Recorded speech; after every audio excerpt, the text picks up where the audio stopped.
All right, hello everyone, and welcome to the Mania 7 Key World Cup 2026. We are back again with more action, and we have gone through the qualifiers phase well and fair. A bit of an earlier finish than usual, and you know what?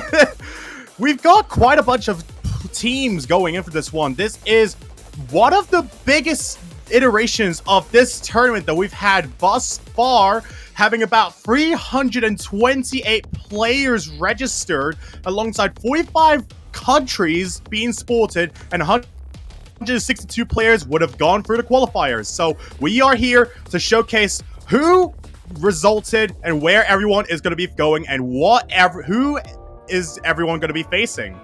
But as per usual, I am your host, Epic Man 2, my first ever commentary VOD in any of these World Cups in general, and I am joined by two of our lovely commentators sporting the 7 Key World Cup. Starting off with Tails Decay, hello. Hello, everyone. And we also have none other than the lovely SurfChew85 joining us as well. What's rockin'? Good morning from the Philippines. 4:33 a.m. and it's prime Mania hours right now. Oh yeah, no, that is some typical feelings. I get that, bro. But yeah, how have y'all been? Got up to anything interesting today before we get into the teams and what we've been expecting? I've been having a little peek around, seeing what the people have been doing, and I think some people at we've definitely had like the hardest qualifiers so far this year, especially stage 9, and yeah, I can't wait to see what everybody's results are on it. Yeah, same. Like, I remember I was there for the qualifiers showcase literally just a week ago, and honestly, the work that's been pulled off to make the map pool what it is was just tremendous. A lot of interesting maps here and there, and especially the stage 9 map, which honestly is probably going to be one of the most infamous maps going out of this map pool that I'm pretty sure the whole community is going to be remembering for quite the while to come. But of course, we've got about 45 of these teams to look over. A lot of teams sporting very different backgrounds, going to be going into a ton of unexplored territory as well. Lots of new countries around as well, making their first appearance in the 7 Key World Cup. So let's take a gander at who has gotten into the 45th slot for the time being. Going to be starting off with Turkey. We're gonna be starting off with number 44. Yeah, Turkey. Something to note really quickly, Argentina did not participate in the qualifiers. They decided not to join. So we only have 44. Oh, that's a bummer. That's unfortunate. I was actually looking forward to the... Yeah, Argentina is like literally such a good country. Like I've seen them in like various World Cups, and they're just like really good in general. But Turkey, like, actually playing in this World Cup is really interesting. I believe this is their first shot at the whole World Cup in general for 7 Key, isn't it? I'm pretty sure it is. Yeah. And considering that both of these players are just starting out with their World Cup appearances, they didn't perform that bad, I'd say.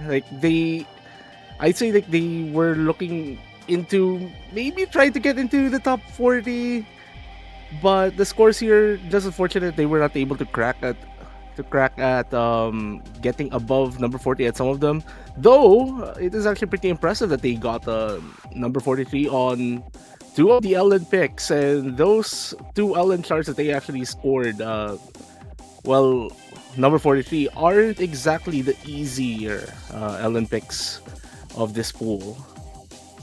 Yeah, absolutely. I mean, especially with the fact that you have quite a broad variety of maps incorporated within the pool, it's really just the late game that I feel is definitely one of those things that really fishes for a lot of these really gnarly chokes from everyone in general. So it definitely would probably be one of the biggest things that I would assume every team would have to look out for, especially those that are not inherently, like, you know, part of the big leagues, for example. Like, you know, Turkey, for example, is really new to the whole 7 Key sphere, as far as I'm aware. And I would assume that's pretty much the same for a lot of our teams. So moving on, we also have another team at seed 43 to look at. It's going to be none other than Switzerland. Going to be featuring Taiko World Cup and Senku playing for this team. Yeah, we have the entire Taiko World Cup pulling up for 7 key tournament this year. Unfortunately, they weren't able to make it into the 7 key World Cup. Oh yeah, That would have been amazing. yeah, That's like really funny.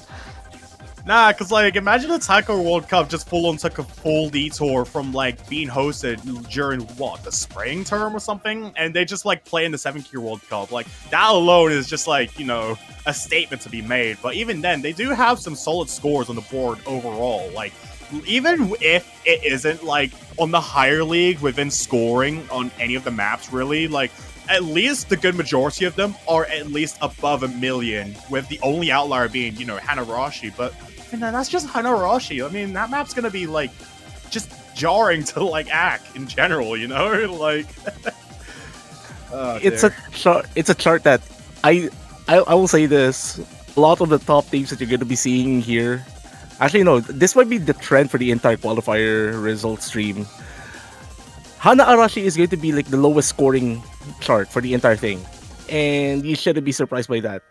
It's Hana Arashi. I'm Yeah. pretty sure if you're gonna say the title of that chart to any of these players, I think you might invoke some PTSD like Chloroplaskin from that 2016 4K tournament. Oh Those yeah. people know. If you know, you know. Yeah, no, that I definitely get that feeling as well. It's just crazy. It's just like, you know, go into a Mappool and then literally the mention of Hanarashi anywhere is just literally just goosebump inducing. And that is definitely no exception from the next team that we got over here. Seed 42, going to be none other than what I believe to be Belarus. So another interesting new entry here. Sporting 4 players, a full team basically. Purity, Igrishka Diavolo, Vola, Purity Fangirl, and Agvamaris. Nice team. Yeah, we got a full 4-man roster here, and I think this is also their first time participating. And we do see quite a decent score, honestly, compared to everything here on Hanarashi. We got over 1 million here. Respectable. Yeah. Not everybody First- can do that. First team to break Yeah. 1 million on stage 9. Again, no surprises there. Being that difficult. Yeah, exactly. It really just takes the will of 1 million men to be able to at least get 1 million above, or at least 1 million score, like across 2 players on Hanarashi. So good job on Belarus in that part, and very consistent scores on the board as well, peaking around the 1.5 million mark overall, just across like anywhere, namely within the Rice, which I would assume to be probably one of their strongest fortes in general. Ellen's looking a little dicey, but overall still really good in general. As long as you got like the power to at least go for it, then you know you pretty much got it all intact. I'm definitely like expecting this team to be something that could become an interesting name to be reckoned with, maybe in the next few years or something, depending on the path that everyone here goes on. But Seed 41 is proceeding in with the seedings. It's going to be none other than Kazakhstan. A 2-man team here, Omagari Hara and SBK M. Yeah, we got Kazakhstan here. Also, seems like their first time appearing. They are actually really... They outdid themselves on the Rice, I think, being at number 40 in all of them. Very, very consistent Rice scores here. Typhoon might be the lowest scoring of them, but again, it's one of the harder. I'd say it's one of the hardest Rice starts in this entire set, and not too far. Hana Arashi score from the other 3 teams that we've already seen.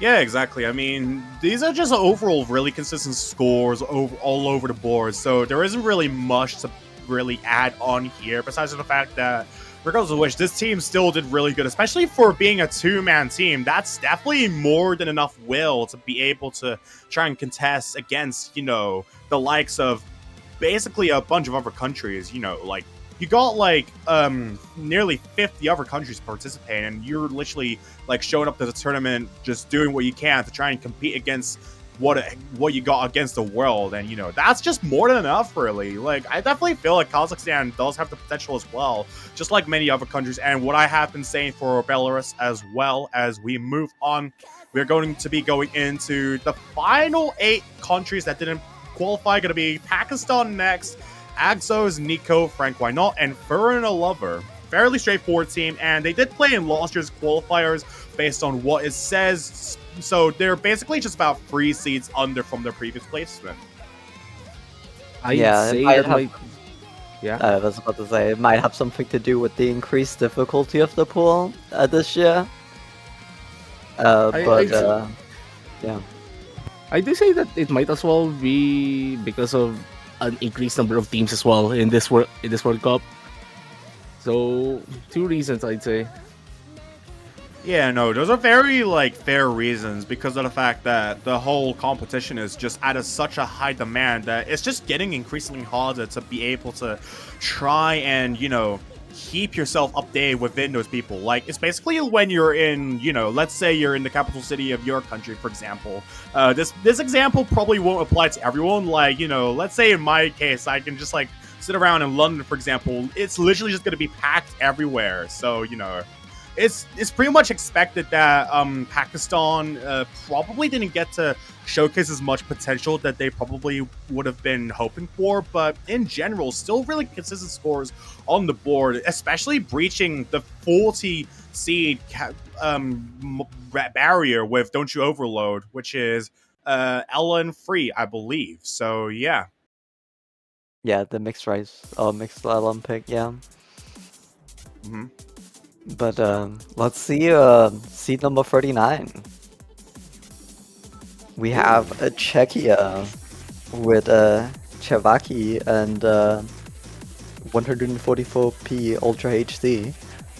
And we do see honestly pretty consistent scores across the board, like around the seed 39, with a little bit better on Rice 1 and Rice 2, and honestly very respectable scores, getting 1.7 million on the first 3 Rice maps. So I mean, the scores are getting better. It seems like there's a lot of people getting really good scores this time around.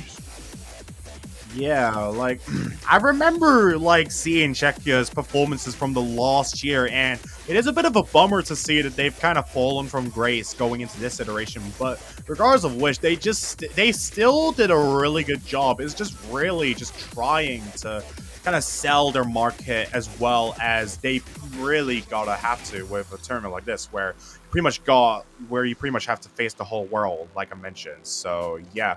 Anything you'd like to add on to that, Surfchu, by any chance? Also, I might as well give a commendation here for Chevatre. I think this player might be a player to watch, especially coming out of Europe. Gonna be interesting to see them in future iterations of this World Cup. If they could get more players, get 144p UHD, be 4K UHD this time at some point, or maybe 7K UHD, I'd say, just to keep the theme fitting. Maybe we might actually be able to see them in the bracket stages finally.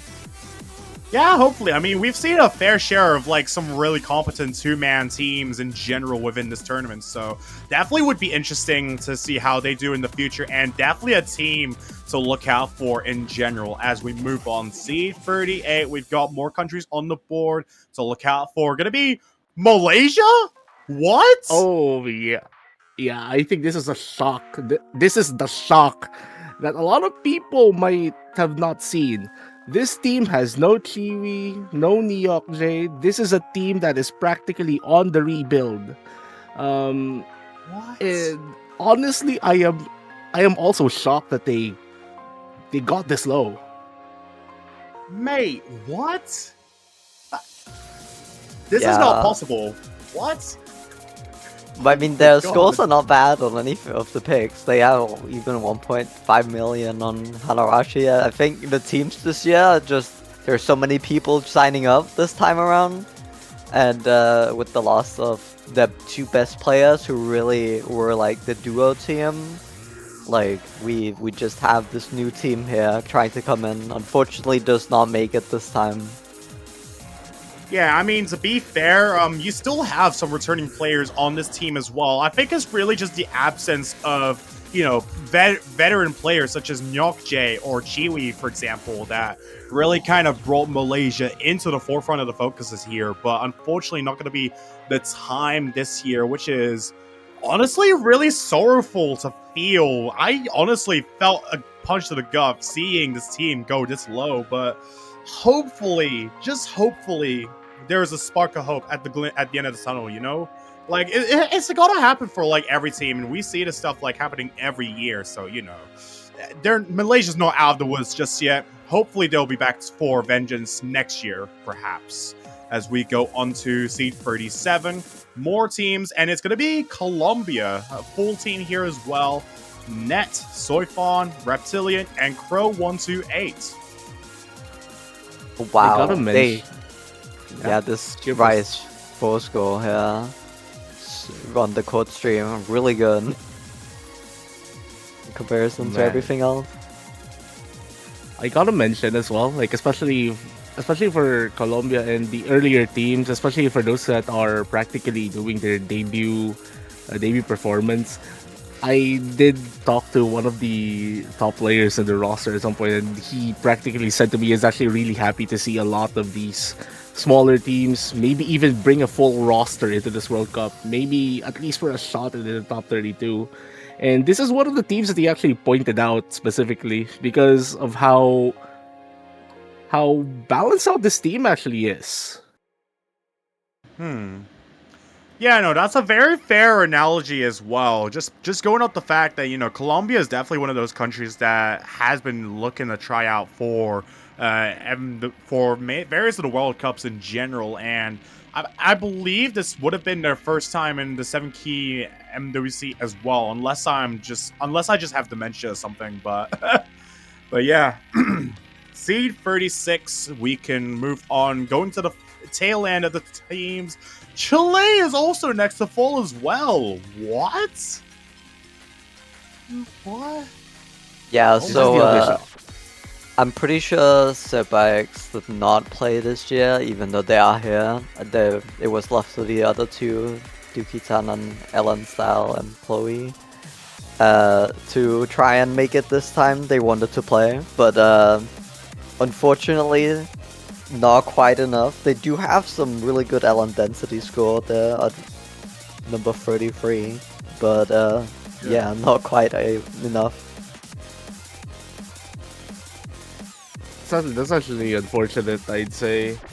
I was actually looking forward to Chile's performance going, especially in the bracket stage. Like, man, it's sad, but again, similar to what Epic Man said on Malaysia, I hope that this does spark a fire in Chile's motivation into going to the next year, really.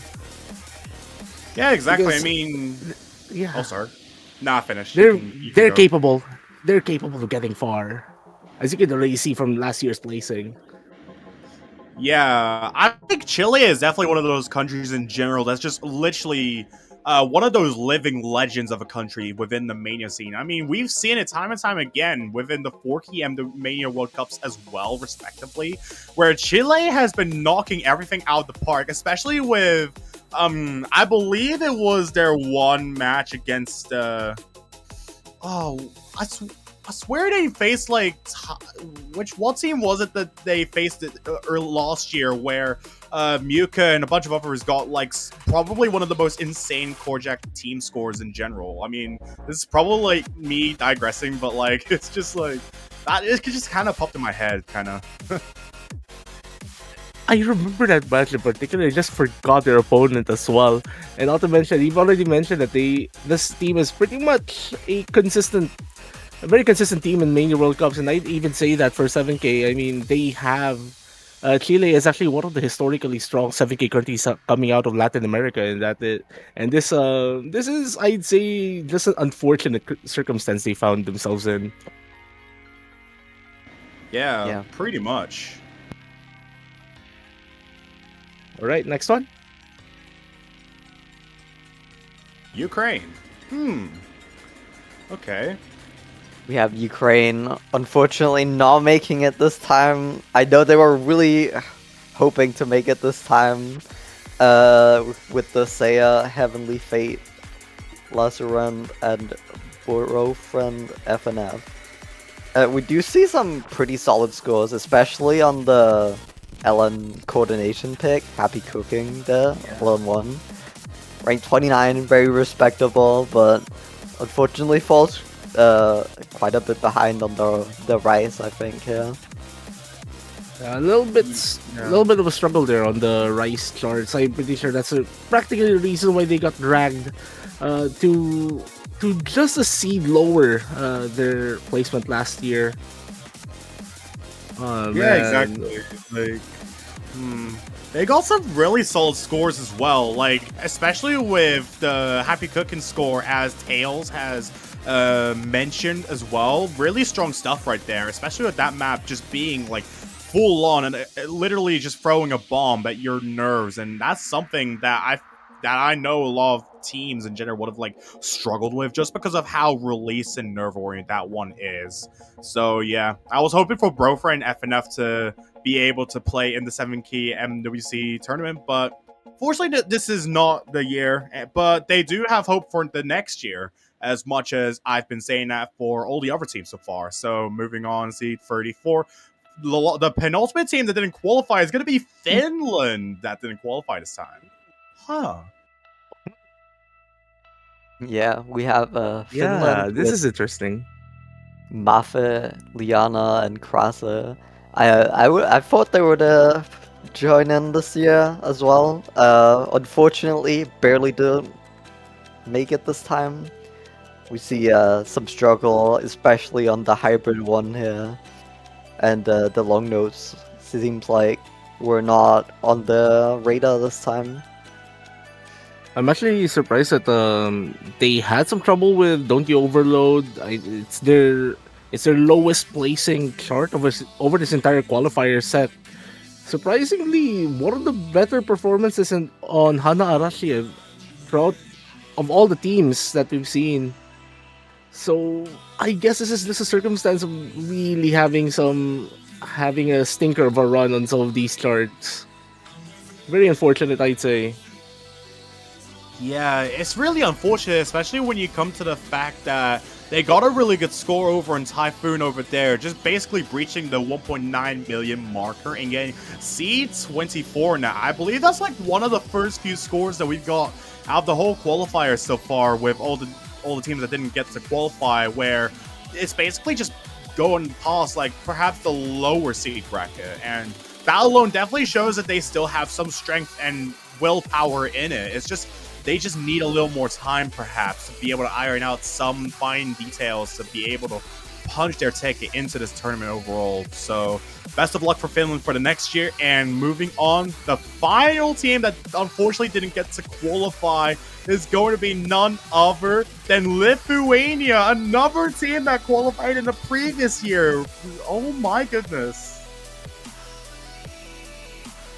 Yeah, we have a True Dash 24 here, Keprough and Paul is Gaming. It seems like there were some small oopsies, especially on the harder maps, the more dense maps. They were kind of struggling on those.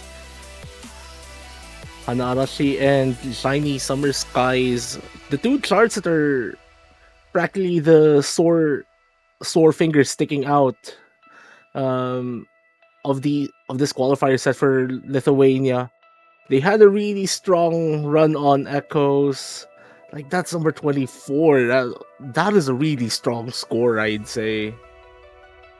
Yeah, absolutely. Just the fact that they're able to pull off a really good team combo on the likes of Echoes, which is like perhaps the most comfortable map out of everything else, arguably, just even while it's like, you know, fairly technical. And I'm pretty sure Maxis in general is pretty well known for his big appetite for stuff such as making technical maps in the 7Q World Cup, for example. So the fact that Lithuania is no stranger to these kinds of maps in general definitely proves that they have some worth within these tournaments alone. So But we've reached the end of the teams that didn't qualify here. That was only 12 of them that didn't make it in, with one that didn't play. So now, for all the other people wondering, everyone else qualified. We'll just have to see who qualified for seed 32, which is going to be none other than Denmark. Oh my goodness, yeah. let's go. Wow. The clutch. Yep. We have Denmark barely making it this time, with Frida, Joel, Stoom, and Meepo. I know that not everybody was fight ready for this qualifier. They were all kind of not very rusty, so and one of them was asleep. So, but they did manage to make it in with a really good hybrid 2 or hybrid 1 score here actually. Really good hybrid 1. Even Rice 3 is really pulled them in. That chord stream score is really strong. I'd say Denmark is one of the stronger chord stream teams in, I'd say, like the mid to lower range of the teams that we're going to be seeing in this bracket. Gonna be a threat, I'd say, if things really go well. At least in the accuracy department. Yeah, exactly. I mean, Denmark is definitely one of those countries that I know has an aspiring scene, and especially with the fact that, you know, we got players such as Joel. Joel is like definitely a figure in the community that is super well known, not only having mapped in various tournaments such as the Forky World Cup iterations, for example, but just like in general, I'm pretty sure everyone just knows that, you know, he can just make a speed dump chart out of like anything Eurobeat. So yeah, very happy for Denmark. Cap is probably kicking his feet seeing this announcement, and we can move on to seed 31, who also would have clutched it out of the non-qualifiable state. Gonna be Singapore as well, moving down from the mid-bracket surroundings. Yeah. Well, this team, I'd say, is bringing in a relatively strong team, I'd say. Origami Best, Doggy That Sucks are like two players I remember being really good. I'd say this might be a little bit of an underseeded performance for them, because at the very least, like for these stars, they are really consistent. Space Invaders and Typhoon giving them a little bit of a trouble here. Hana Arashi is actually relatively strong. Oh man, I cannot wait to see how Singapore is going to be dealing with this bracket. Yeah, it seems like the Vice department was especially hard for them this year. But yeah, not really much else to say. Yeah, same. They pretty much got like really good consistent scores on the board. There's only really like 2 scores that kind of didn't, or 3 scores even, that didn't reach the 32 marker, being none other than Happy Cooking, Typhoon, and Space Invaders. But everything else is pretty much in a qualifiable state, and that alone is definitely going to prove a bit that Singapore does have what it takes to at least showcase that they are consistent when it comes to each of the individual categories that are in every map pool. So good job on Singapore for that one. Looking to have some potential right here as we move on to seed. First seed going to be Italy, qualifying this time around. Let's go. Oh man, Yeah. I know a lot of people is gonna be happy seeing this team inside this world, in this bracket stage. Finally, after so long, we actually see Italy in the 7K World Cup. I don't remember exactly the time Italy was last in the 7K World Cup, but I do remember one of the super old ones. Like we're talking like 9 years ago. I'm pretty sure I remember seeing Italy in the 7K World Cup as well. Yeah, with the overall really solid scores. Like they've got a really good chord stream score here, getting number 23 on it. It really stands out here. Yeah, absolutely. I know the Italian community is definitely one of those countries that is just really kind of big on the Mania scene, and I remember being around some of them before. They're probably going to be really happy about this one. So once again, saluting to Laura, Colombina, Fake Exception, and Crix. We can move on to the next team for that is going above the 30 seed mark. Going to be Macau, actually. Wow, hello there. Oh wow, finally. Finally we see Macau again in this World Cup. Well, they did get into the round of 24 last year. They did get into the brackets, and again, I'm happy to see them back in this bracket stage this time. A little bit unfortunate on the placement, I'd say. Like I'm pretty sure they could get a bit higher, get a little bit further into this bracket if everything goes well again. Also, some notable scores here. Actually, Don't You Overload at number 19. I'm pretty sure that's like the first score that breached top 20 in over all of the teams that we've seen as of now. I can confirm that is in fact the case. Yeah, that's insane. Macau basically just managed to make it out and just prevent themselves from not qualifying for the tournament. That's a really good action to make on their behalf, especially with the fact that they did breach over the 20 seed marker or borderline with their score and Don't You Overload, getting about 1.8 millions of a score, close to 1.9 million even. So that's definitely a really good score. Definitely keep out on the watch for them on maybe some of the more physical or control-oriented LN maps, for example. That's definitely going to be one of the most important things to look out for against this team, seeing as LN is probably one of their stronger suits as opposed to Rice, for example. But moving on, C28, we got another team on the board here. Going to be none other than Norway, making their way into the round of 32 bracket with the likes of Messiah, Zekrons, Androma, and Zequid sporting this country. Yeah, just keeping up a little bit with them. I've seen Messiah set some really crazy scores, but overall, they do get like really good scores around the board here, I think. All pretty solid. I think especially something to point out is their Hanarashi score, and as well as the Shiny Summer Skies, the really high density, long note kind of stuff they do seem to be doing pretty well on. Man, I'm pretty sure any team that's going to be facing them might want to avoid the more physical picks, I'd say. Especially that you already pointed out, like Hana Arashi right there. That is a really, really, really good, really good team total right there. Oh wait, I didn't even notice that until you pointed it out. What the heck? C24 and Hanarashi. That is impressive work right there. Holy Christ, that's expected from Norway, but damn, that is actually some really interesting stuff right there. Got some potential right here, and we can move on to C27 right here. Going to be the United Kingdom, sported by Yuzi, Spanner Dude, It's Collector, and Wander Yonder. Damn, I didn't even expect this team would even arrive here already. Holy, hello, Rogue One. Yeah, we do see overall here like a pretty consistent scores, I would say, except for Blaze Your Soul and Don't You Overload in each direction. But yeah, pretty solid team scores all around the board, I would say. Unfortunately, didn't get to go much higher this year, at least. This might be a team that I'm pretty sure would pretty much work out if everything goes well. If all of these players actually manage to find some synergy, and the mere fact that they qualified into the bracket, there's already some.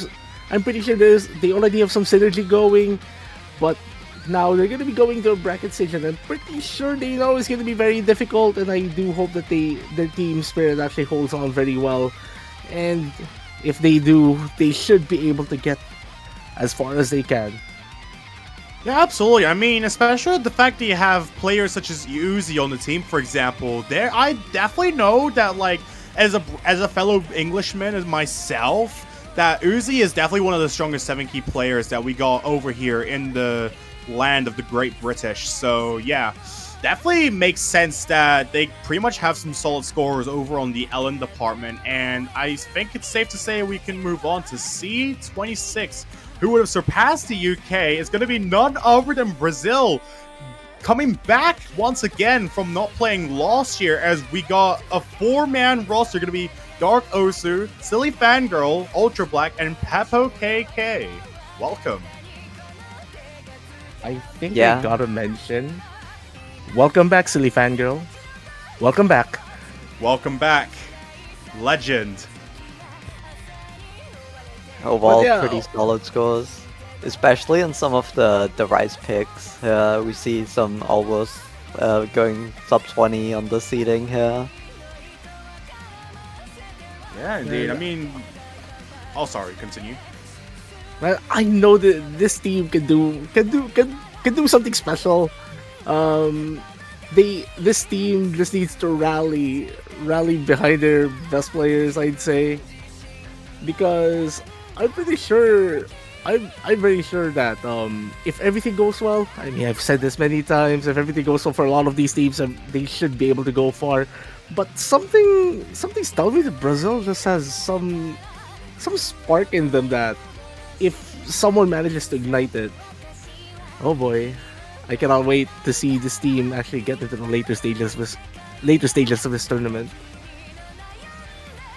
Yeah, exactly. As soon as you light that one stick of dynamite, you know that Brazil's essentially just going to explode. And, you know, it's really definitely interesting to see that Brazil's back in the game once again after basically a year of absence. You know, like the fact that we've got all these players on the team and they're just back and fresh and ever on the Rice category, especially peaking at a C21 score on Space Invaders, the more mixed Rice pick out of all the other ones. That's definitely some interesting information to take in, especially with the fact that Silly Fangirl is also returning after quite a while as well, since I've last seen him in the World Cups, for example. So really good stuff from the side of Brazil. Welcome back to your placement, and we will advance onto C25. Gonna be Ireland. Yo, oh my goodness, what have y'all cooked this time around?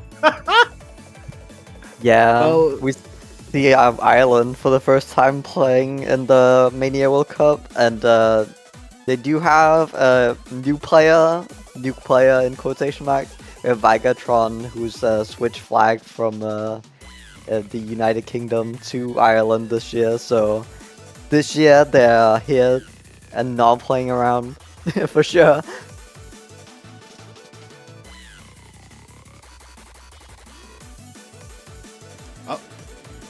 Oh, my bad. Yeah. It's Everyone's gonna really... be so happy seeing this team. Yeah, literally. The Irish community is definitely one of those teams that are like really bright. I do recall that they are one of those teams that have been trying to qualify for any of the tournaments, or to at least fight for representation in any of these tournaments. They used to couple up, but however, they never cop no drop hold mics like Ponytails, Titan, Bubble-Lots, for example. They stuck around and dug for what they could to be able to make it into this bracket alone, and they are here to solidify their placement in the 7-Key World Cup for the round of 32 with some really strong scores on the Rice department as well. Look out for them on that category in general from the likes of Vikertron. Actually, fun fact, they flag switched from the UK earlier for this iteration, so that's why they're gonna be playing for this team. Definitely makes sense as to why they kind of had some additional edge to them than usual. So yeah, once again, C24. Let's see what's going on this time around. It's the Netherlands that qualifies. Yeah, we have really strong players here with Freak and Tyronics especially being very strong players from the Netherlands. Always showing up here for 7K World Cup, and this year they managed to get C24, so hopefully they will go really far. Lots of players to watch, as you've mentioned, and again, look at how consistent this team is. Like number 25 seeded team overall on Rice, 24 on Hybrids, 25 on Alliance. Like that's like super consistent. Like it's very hard to see a team. Very hard to see a team in this part of the seedings that is that consistent. And I'm pretty sure, like, which team, like whatever team will be facing the Netherlands might want to keep on their toes, really, because who knows, like Tyronics, Freak, Monster, and Nova TJJ are like just right there, ready to pounce. Yeah, exactly. The Netherlands is definitely one of those countries that I know for a while has also tried to try and sport themselves within the World Cups in general, trying to fight for a slot in here. And definitely makes all the more sense that they would fight for it as well, with the four-man team being Freak, Tyronics, Monster, and Noah TJJ, sporting this country, and also some really balanced Rice scores overall, with a peak at 24 seed on Space Invaders, alongside the fact that they're actually really well balanced in all the other categories as well. Seed 26 on Nana Arashi, and seed 25, just a number below that on Masayuki. So really interesting stuff right there. And overall, the LNs are practically self-explanatory. Really good stuff over here. Really well-rounded team as well. Do look out for them in the round of 32 bracket, depending on who's actually going to be facing them from the top leagues. And we can move on to seed 23. Going to be none other than Portugal qualifying. I believe this is their first time, actually. Welcome. Yeah, I believe they have played before, if I remember, but they did not play last year, and this time they've managed to qualify into the round of 32. We got really, really solid Rice scores here. Seed 19 overall in the Rice department, very solid. The one thing that they have to be wary of is their LN performance. While sure, very consistent at number 22, but if they happen to face a team that is less particularly strong at LNs, they might find some trouble. But I'm pretty sure, like, if they face any of the Rice teams, then surely they'll be able to go toe to toe with them. And I think that's I think Portugal has to play with their strengths here in this World Cup if they want to aspire for a higher higher round finish compared to their previous performances. Yeah, exactly. Like, Portugal is definitely one of those countries that does have a lot of potential within the tournament scene as well. I have seen Sonek and Rodrigo, for example, play in some other tournaments in the past, namely a very certain European multi-key tournament in general that was hosted during the summer of last year. And yeah, they have pulled off some really good scores over there as well.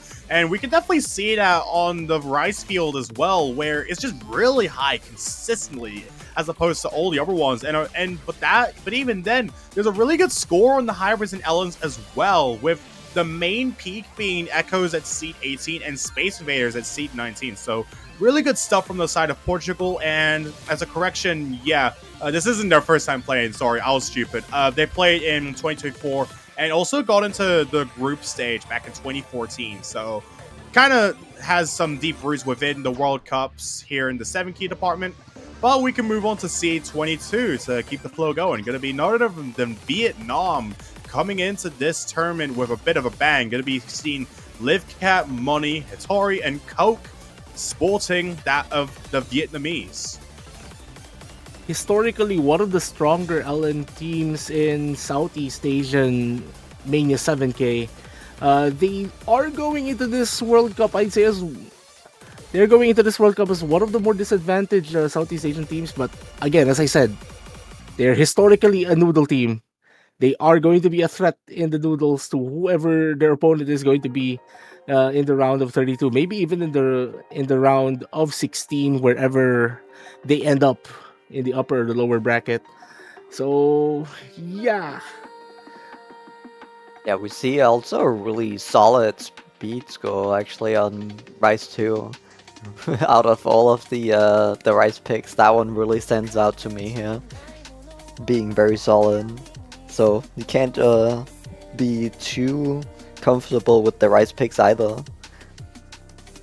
Yeah, exactly. Vietnam's definitely one of those teams that are just really balanced in general. They basically know what they have to do when it comes to each of these maps, even with a bit of a slight edge in the Ellen field, or at least like within the earlier to midfield of the Ellen difficulty spectrum. It definitely goes to show that Vietnam basically knows what it takes to at least try and compete on that field. So definitely look out for them if you aren't as well versed in Ellens as they are, perhaps, as we move on to Seed 21.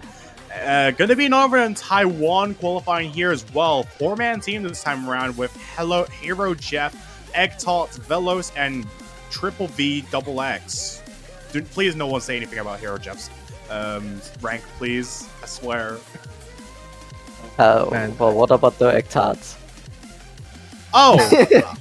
my Yeah. Let's leave that to 2025 XD. Anyways, Yes. Taiwan, one of again, like you're noticing a trend here. We're starting to finally see some of the Asian teams in this bracket, and Taiwan, as far as I know, again historically one of the stronger teams. Again, I know that like the certain top player that I was talking to a few like last weekend did say that that Hero Jeff in particular is a really strong player overall. Actually, Taiwan is going into this World Cup with a really, really good team.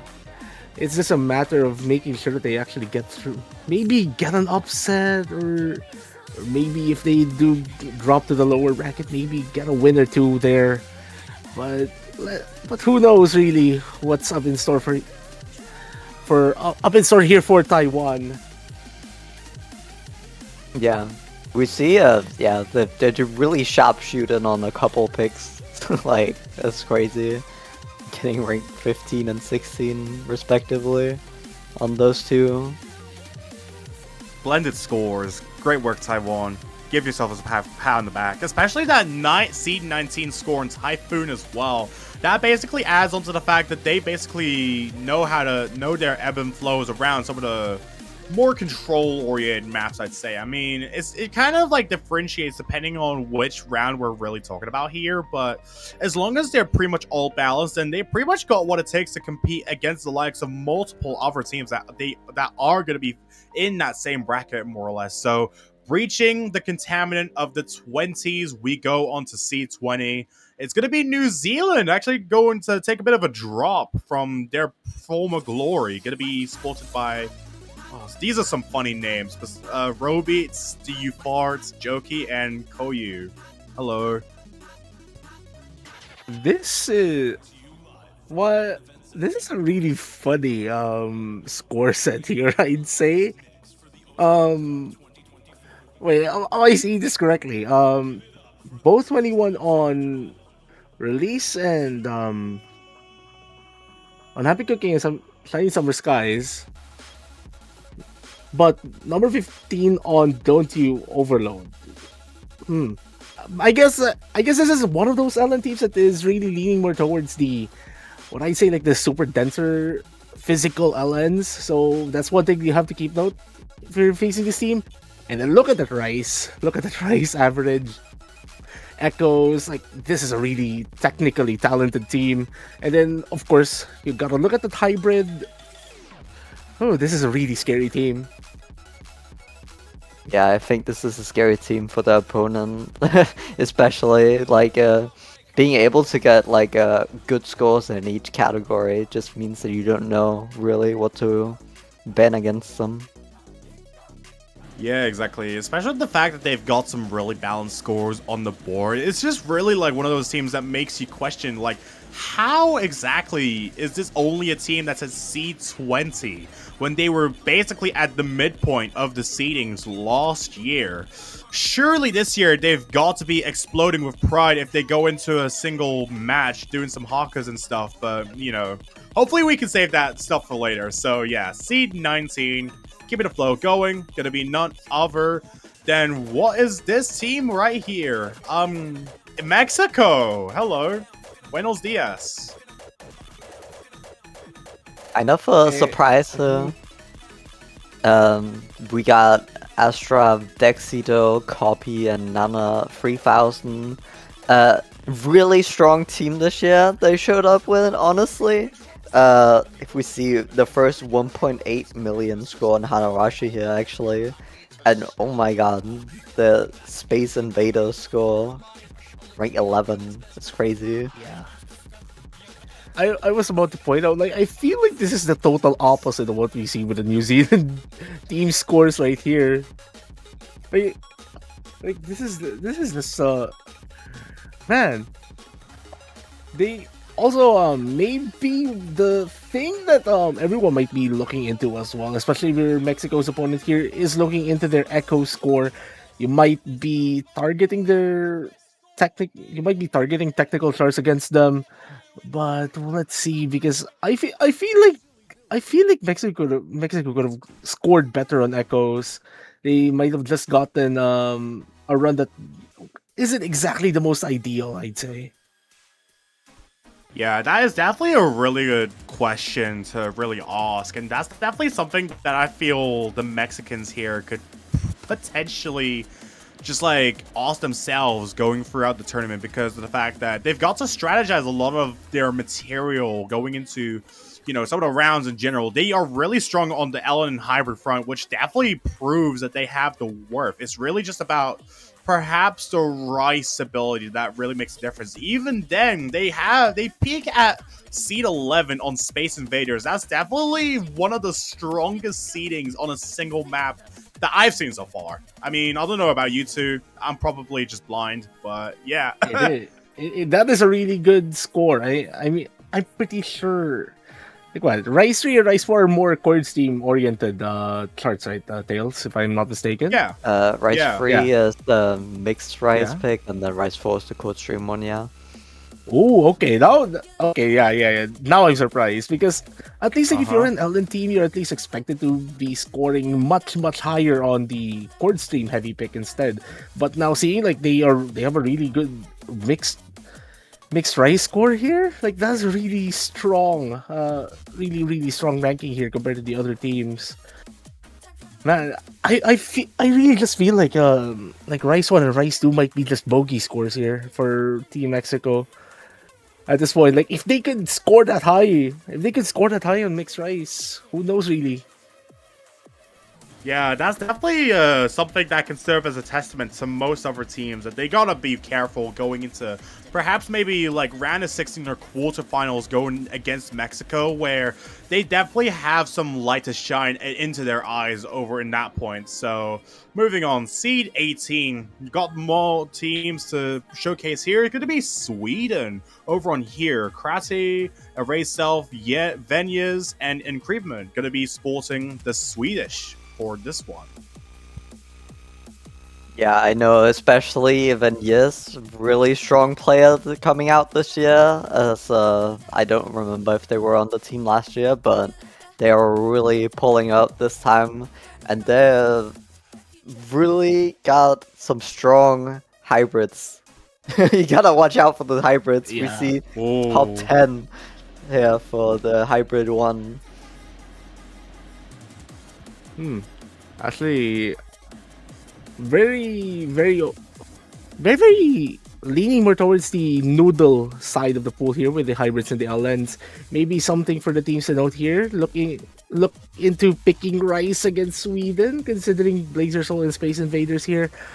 But again, like their other two Rice scores are pretty much like on range for what you'd expect from an 18 seed. So who knows really what to expect with this team.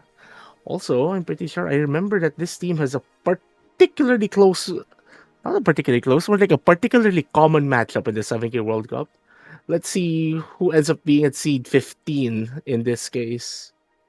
Ooh.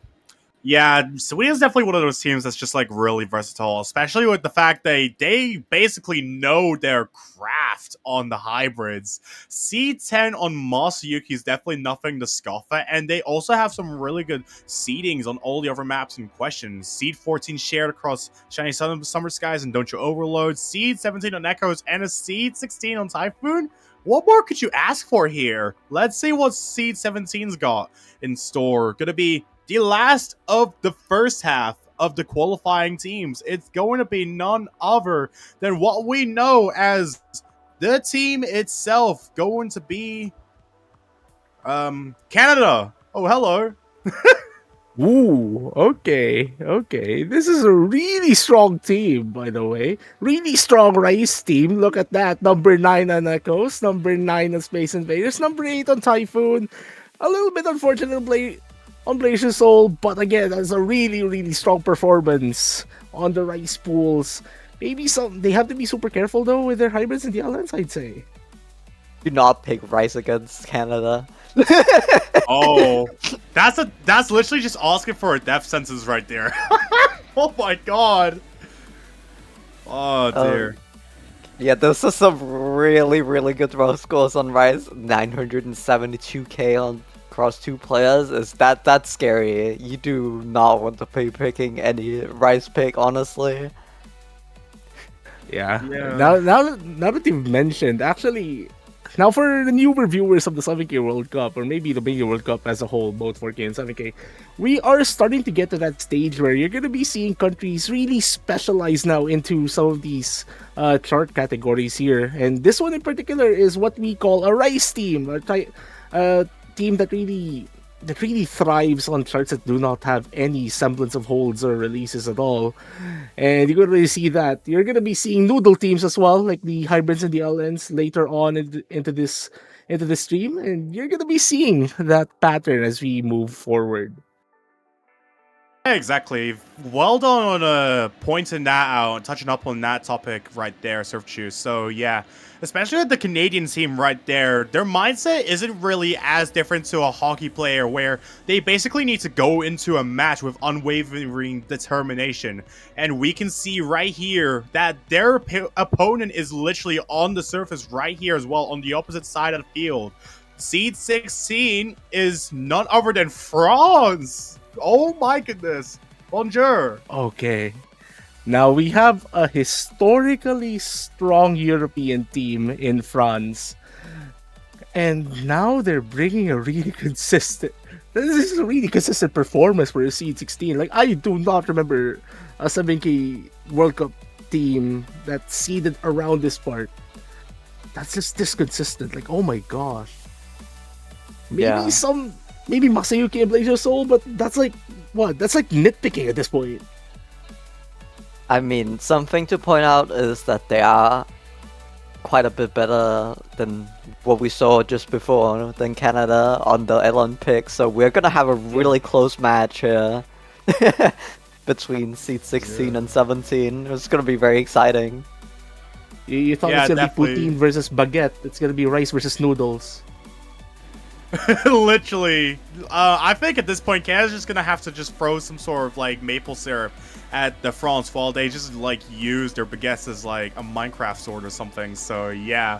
But even then, like, really interesting scores on the board here. Definitely equalize with that of basically their opponent, for lack of a better descriptor. So yeah, especially when you got players such as Clamati, the Monkeys, and Coruscant Sage as well.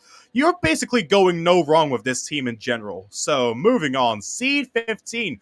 Next of the second half. Oh my gosh, another European, Spain. Oh my gosh. Now Let's this is what go. I meant. Remember what I said about Sweden's possibly most common opponent in the 7K World Cup? There you go. There you go. Mate, you literally knew again. Bro, you literally saw like 10 minutes into the future. Oh my god. Oh yeah, man, like these two teams are inseparable in the 7K World Cup at this point. Well, we have some really strong players. We have some really strong players there with Lucas, Summit, Skritzel, and Manolo.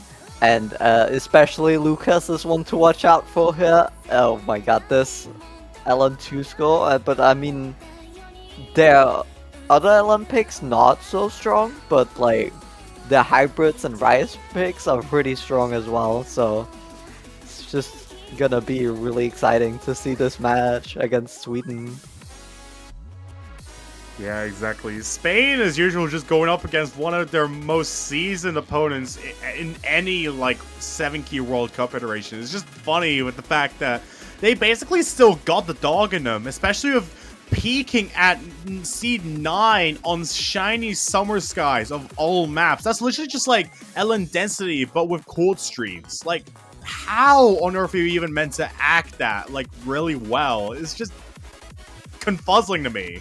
Like, oh my goodness, this is going to be an all-out war between them and also the Swedish. So looking forward to that one in the round of 32.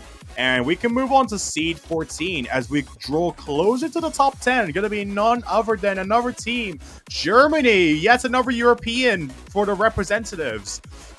Guten Tag.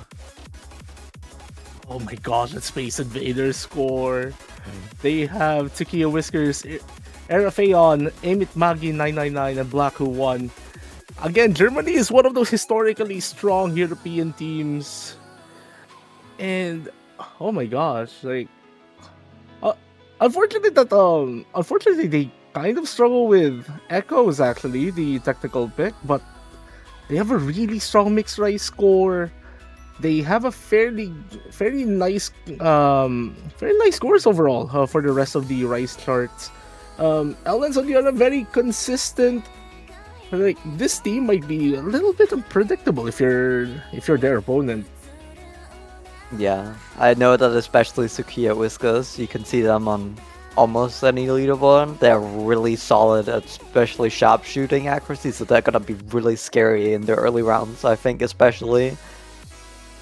Yeah, absolutely. I think you really hit the nail on that one really well there, Tails. In general, like, I think when it comes to most countries in general, you just want that little bit of volatility to be able to make the thrill of a match just exist, more or less. So I definitely feel that's definitely the job of Germany, especially the fact that they have what it takes to at least show that they are competent when it comes to various of the categories, especially with the Rice, because even with Echoes being the only outlier, that is only just one outlier besides from Masayuki, but that doesn't matter as much, I think, probably, depending on who they're facing, but we can move on. Seed 13, we're treading closer to the late games.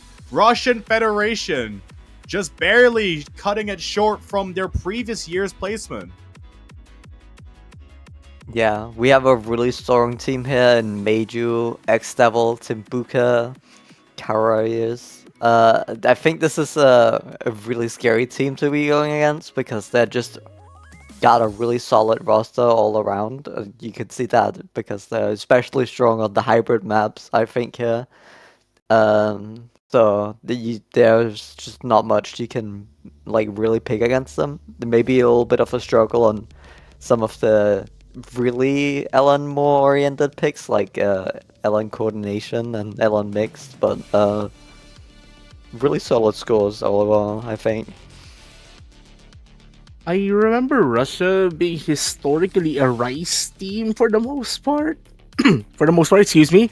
And I say like really interesting to see their hybrids. I think Russia might be a threat in the more physical department of the pool if we're seeing these scores coming from them, especially on the hybrids. Again, Rice, you have to be super careful against them because their accuracy is actually really good, especially on the easier chord streams. Can't wait to see how this team will perform in the upcoming pool. Absolutely. A lot of, like, the Russian community that I've seen, they are definitely a scene that has just the right amount of people to really sport that of the 7-key scene in their country. So definitely makes a little more sense that they basically have a really strong foundation of all their things. Even with Ellen being the only outlier as opposed to Rice and Hybrids here, there's still a really strong team to behold of here. So moving on, seed 12, we've got yet a lot of names to really bring up here as we go forward in the bracket. Going to be Venezuela making an appearance once more in this bracket. Yeah, we have a team consisting here of Adong, Suran, Sir Ellie, and Daniel gameplays, and they've got like a really solid roster. I don't think they have anything that like particularly stands out too much, but they're just really consistent on all of the categories. Maybe their hybrids are a little bit lacking, but yeah, pretty solid. This is one of those weird teams where their Rise is strong, their LN is strong, but for some reason you put them together, they might have a little bit of a problem. Like this is one of those rare teams, but I'm pretty sure like at least getting those hybrids fixed at some point is like maybe a matter of like getting through, like just running through hybrid charts throughout the entire thing, like maybe as a build up to their matches. But let's see just how much. Like I just know that this team has something special in them. I remember Justin in particular. Like I'm pretty sure I remember seeing their name for a long while now, and it's actually pretty nice to see them here in this World Cup. Exactly. Venezuela is definitely one of those countries that I have seen to be a pretty aspiring and underrated country in general when it comes to the World Cups, especially with the rice seedings. That's really good stuff right there. And overall, the Ellens are looking pretty balanced as well. It's just that they kind of need a bit of a buff on that hybrid category to be able to make it surface and to overall balance out their skill sets to ensure that they have the right amount of tools to bring into the round of 32 and the rest of the remainder of the bracket stage, really. So interesting stuff to see here from Venezuela. Seed 11 is going to be none other than Poland going into seed 11, dropping down quite a bunch of places from where they were last year. Interesting stuff right there. Oh wait, what is that hybrid one That's an score? improvement. That's an improvement. That's not a drop. That's an improvement. Yeah, that was what I was trying to say. I just misworded it. I'm so sorry. Sorry, my nerves. I was wondering what they. Yeah, you mentioned hybrid one. Hybrid Top one. three. Top 3 on the hybrid one. Like, what are they doing? 3 on Masayuki. Is this like one of the first podiums on a single like map that we've had so far? Oh my god. It is. And Yo. we're at seed 11. Yeah, What are they doing? what are these results? Like, we got rank 7 and 25 in Rice together, and we got rank 3 and 16, and 7 and 17. Like, this is a hard matchup to really prepare for. I don't know. I don't know what to think. Like if you're Poland's opponent, you're gonna see these scores in there. You're gonna have lots of question marks on your mind because you just don't know what this team is about to do to you. But like if you're Poland, like you have already the psychological advantage maybe going to the matches because like you know that they're unpredictable, but I'm pretty sure they already know what they have to work on. They need to work on their core stream accuracy, as you could already see here from Typhoon. Maybe get their consistency as well, maybe their physicality as well with Hana Arashi, as you can see at number 16. But yeah, these are some very, very funny results here coming from Poland. Yeah, it seems like the outliers are one of the density kind of picks more. So we got the quote stream, density Ellen, and then the really hard hybrid. So really scary team in the early rounds. Oh yeah, absolutely. Poland is definitely like one of those teams that's just like incredibly seasoned. Like everywhere you go, you just like cannot go anywhere without thinking that Poland's actually going to be doing really well. And we have been seeing it in the mania scene recently as well. They basically pulled a bunch of weight in the Forky Mania World Cup earlier on, and they also literally just beat the United States out of first place once again, like in the Oz World Cup that happened literally just like a few weeks ago, for example, maybe even a month ago even. But here we are again, Poland, seed 11. We can move on to the top 10 finally. Only 10 names remaining, and Thailand is one of those teams that has also progressed from where they once were last year, as we have the return of a full re-roster or a full team re-roll of everyone on the team on the side of the ties. Oh my god, I'm actually sorry. Yeah, it's okay. I am so sorry. My English is not Englishing today. Yeah. God. Well, anyways, I gotta say, welcome back to Law School and Natsurio here for Thailand. Both of these players, legends of Oceania 7K. I think it, like these two players are some of the most legendary players in the history of the game. Pibu as well. That is a really really strong player right there. Silver on the other hand, really good supporting player for Team Thailand. Finally, they're back. I'd say last year was just a blip since I'm pretty sure if I remember their roster last year, they did not have their strongest players. But Thailand, Yeah. They're pulling up with like some really scary long notes and hybrids. I think not so strong maybe in the rice department, but the hybrids and long notes are some of the best.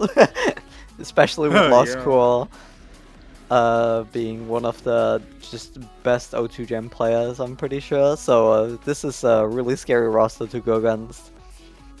yeah, Absolutely. I Thailand. mean, I'll continue. Sorry. Yeah, Thailand just loves their noodles. Like Thailand is a noodle country. Like you can really see it from from the results. Don't we all love noodles? I mean, I literally just had ramen only a few hours ago, so. But yeah.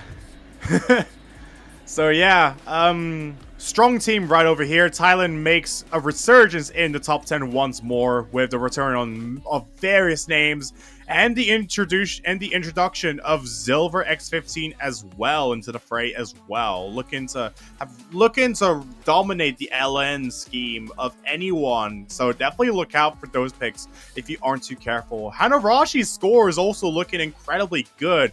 Just nearly top 5, just barely scratched the surface of that placement. That's definitely a threat to be witnessing of as we move on to seed 9. More teams on the horizon. It's the United States! Oh my goodness. Hello. Oh my, this is a very consistent performance here across the board. C10 in every Very well. single category. Yeah. Seed 10 in every single category, but seed 9 overall. The math is mathing right here. Yep. It truly is mapping over here. The United States is literally a country that's just been to everything. Like, you just wouldn't have OSU if you didn't have the United States. You wouldn't have, like, I guess a variety of things without the United States or America as well, I guess. But even then, strong scores on the LN side as well, and pretty funky rice scores as well, as I can see on the higher like area of the graph here. Really good score in Hanarashi as well, basically breaching top 10 of that. And yep, that's pretty much all I have to say. The United States did fall a bit short earlier in the previous 7K MWC, which was a little unfortunate. But hopefully they're looking to try and take things back, or at least by a few steps this year to try and see whether they can at least punch a little further into that bracket stage, because that's basically the ultimate goal of the top 10 here. Much like the goal of our seed 8 here, gonna be none other than another team. Everyone pretty much would know by now. Seed 8 gonna be Australia, making a resurgence once again. A really big increase from last year as well, with the return of Octor as well, coming out of the Mappool team. Yeah, we see really scary rice scores and hybrid scores. Maybe a little bit lacking on the island, but like these are really solid scores either way. Oh man, well, like the previous two teams actually, US and Australia, like both of these teams are known to be strong overall. They're really hard opponents to pick against because they have people that can keep up in every front practically, especially in the stages that both Australia and the United States excel in. Australia in particular is putting a team that is leaning more towards the rice ability. As you can see here, like really good technical scores here and some really amazing performances in the more physical picks in this entire pool. Australia might want to work on that LN accuracy most likely, especially as you can see from their LN scores. But again, that's not really too far from the rest of the pack, I'd say. Yeah, exactly. I mean, Australia is definitely one of those teams that just has the potential for anything. I mean, I literally I basically observed a Australian nationals tournament that happened earlier, and I just realized how much potential the Australians actually had in that tournament alone, just not only within mapping, but also the player base as well, as we do have basically the roster of Australia not seeming to have changed from last year, where they just barely could have qualified, as we do have Oxford returning, going out of the mapper team for perhaps just one iteration. So yeah, really interesting stuff here. Really good Rice scores in the earlier game as well, with some really solid hybrid scores as well amongst everything else. So yeah, great job on the Australians for that one. And we can move on to seed number 7. More names on the horizon. It is Hong Kong making their entrance into the fray with Zek, Tangjin, Sensegs, and Moftalev. Yeah. I need to... Yeah. These One are of some the scary strongest. coordination scores. One of the stronger, one of the stronger LN teams. Also, for those who are not that aware, that Tanjing Sea that you can see there is the Tanjing Sea charter, known for some of the most famous charts in Osimania 7K. So one of the famous LN coordination charters actually in the game. So you can already very evident from there. Happy cooking. Yeah, absolutely. I mean, Hong Kong is definitely a team that also just pretty much knows how to work their way around anything that comes in their path. So, you know, props to them for being able to scratch the top 8 in this tournament, and really strong scores all around. Strong seedings. There's only one score that is not even a single-digit seeding placement on any of the maps, and that is just on Echoes alone. So maybe they kind of have a bit of a weak spot for when it comes to the earlier game Rice maps, but I kind of doubt that that would really affect them that much for the remainder of the tournament, if it does come down to them actually having some sort of weak spot to hit for anyone in the Rana Fairy 2, for example. So yeah, great job to Hong Kong once again. And moving on, seed number 6. We're just about to see one of the final few names coming into this tournament here. It's going to be Peru remaining their driver's seat license in the near top 5, with Xiao, Josia Zarg, and Devisa coming in for the Peruvians.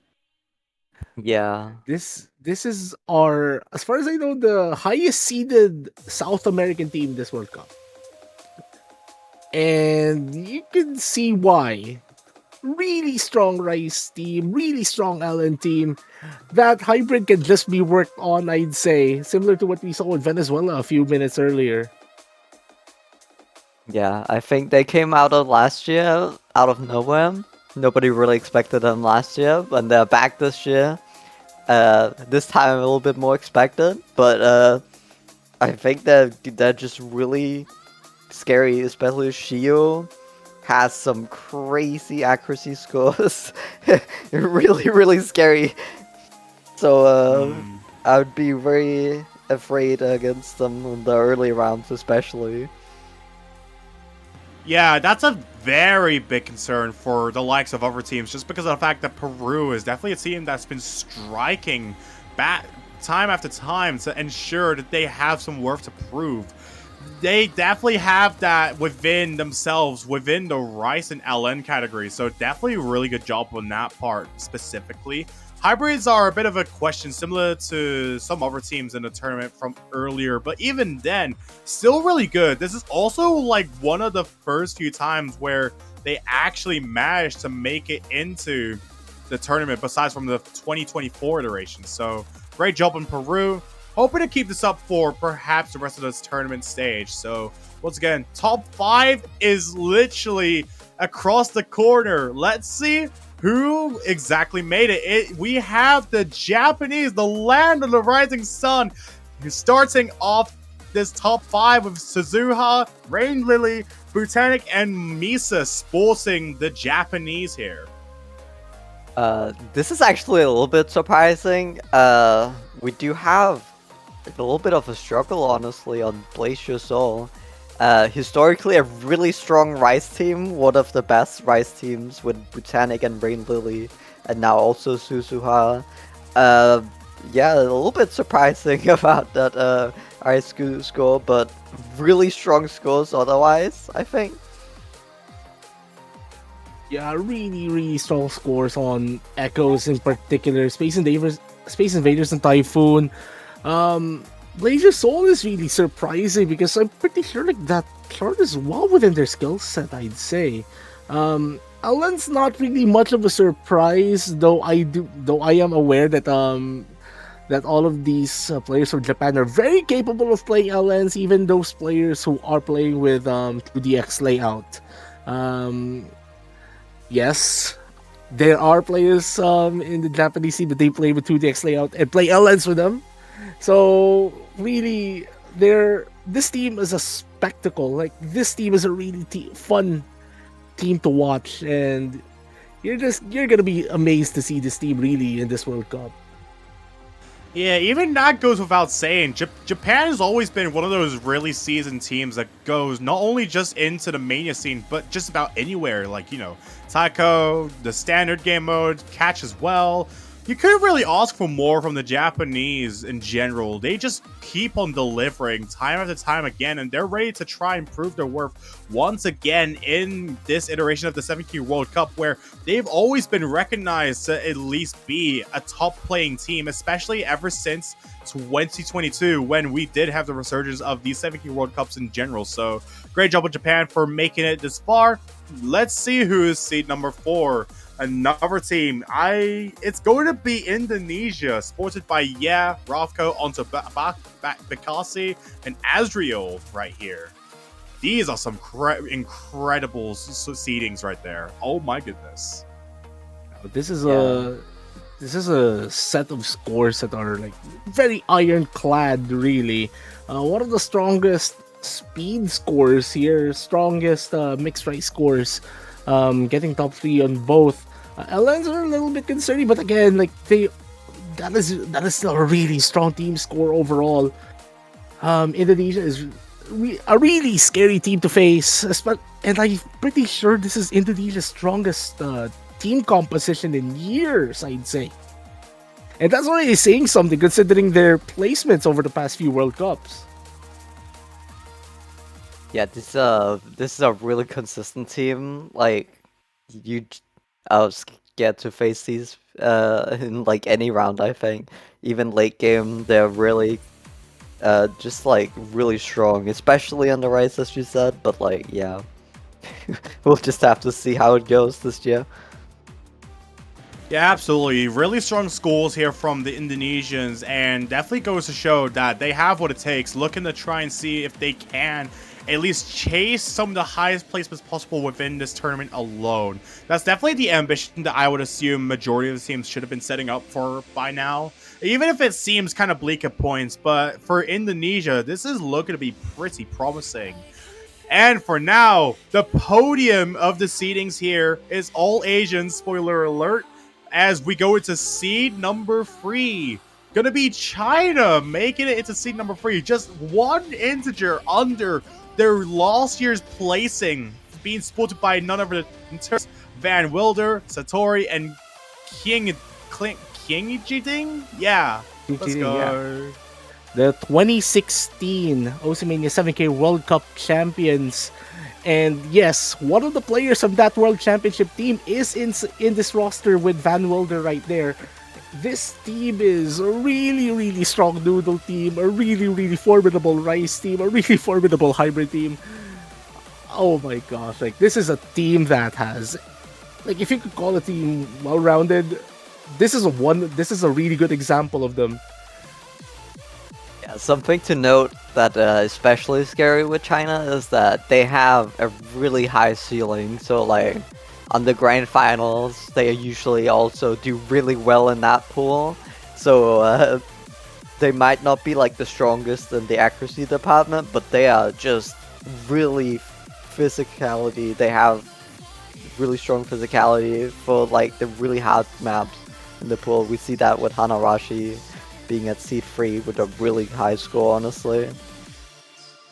Yeah, absolutely. The Chinese community in general is definitely one of those teams definitely one of those communities that are just so distinguished. They are honestly one of the strongest player bases that I've seen within Mania in general. Like, just the fact that we got China here back in the podium, that definitely proves that they are out for blood right now. They did.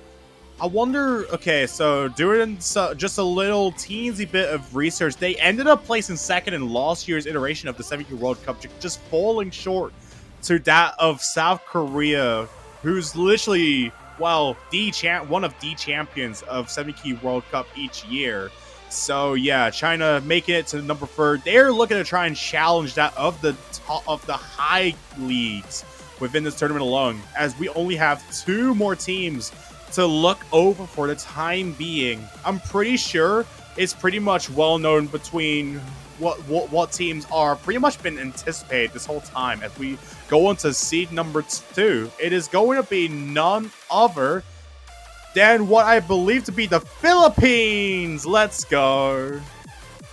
Well, there you go, Team Philippines, and you already see the first number 1 score of this entire qualifiers, and that's actually funny. With Typhoon here, one of the strongest chord stream teams, and this team composition has 3 of the players from the 2023 World Championship team. It's only Arquin Olivares that's replacing one of those players from that legendary team, and Arquin himself is, what I'd say, one of the absolute legends of this World Cup. Like, a lot of the funniest, most legendary clutch performances have been made by way of the Red Wing, the VTuber player here, Arquin. Really, really strong player. And then Sunny, as far as I know, is like hitting his peak right now, winning like the Philippine Nationals like 3 times in a row, as far as I know. There's Boji as well, coming back to the competitive scene after a short hiatus, and Oji-san. Oji-san is Oji-san. I don't think we need to introduce that guy anymore. Yeah. Yeah, this is just a really scary performance, but I'm even more scared for the next team. Oh yeah, I think everyone my. pretty much knows who got number 1 this time around. Even with the scores on that Philippines has gotten on a lot of these maps, even a number 1 on Typhoon here. Apparently that is not even enough. So who exactly could have gone above them? Everyone knows the answer at that point. It's South Korea once again. Dresser, YZ, Han Jae-hun, and Kalkai coming in once again to prove the number 1 spot is theirs, to claim the throne, even with just the most minor scratch of all, Typhoon at C2. They just know how to just outperform everyone else in the tournament by far, but they have a lot of challenges to await, especially the likes of, yeah. Like, okay. So the top player I've been speaking to, like when we were playing my last weekend, is actually Oji-san. And then when we saw this team, our reaction was, yeah, we are just us drop. Like, without a doubt, this is the strongest possible South Korean team that has ever been formed in the 7K World Cup. By a mile. Yeah, I just want to point out the average rank globally is number 7, and this is with Han Jae-hun's rank being a little bit outdated because I think he's rank 5 right now. And why is he is a fake 2-digit as far as I know. Bro, out of all the players, why is YZ a 2-digit? I don't get it. Yeah, but this is a scary team. These scores are all crazy. There's not really much else to say. And we do see Hanarashi also in general being a bit lower, so Hanarashi just really hard map overall. Even South Korea had a little bit of trouble on that one. Well, I'm pretty sure there is a method to the madness. There is still a possibility that South Korea could get scratched. Maybe have a few weaknesses. Gonna be hard to find them, but it has been done before. But it's gonna be one heck of a task. Yeah, absolutely. Especially the fact that we've basically unveiled all of our teams that are going to be playing throughout this tournament. We've basically just showcased all the teams that will be playing in the 7-Key World Cup for Mania. So once again, congratulations to everyone for qualifying.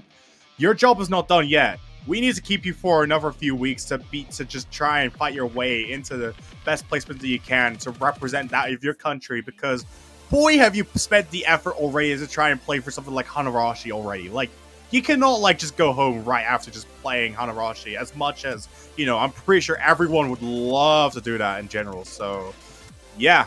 Once again, congratulations to everyone, and that does it for the seedings of this tournament. We have all of our teams solidified, and now we can move on to everybody's favorite part, the round of 32 Mappool showcase, to really showcase what everyone's going to be playing first thing.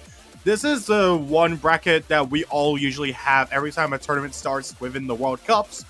So I'm pretty confident that all of you here in the Twitch chat right now should at least know the ins and outs of that one. So yeah, once again, Tails and Surfchu, would you two like to say anything else before we take a bit of a break, perhaps?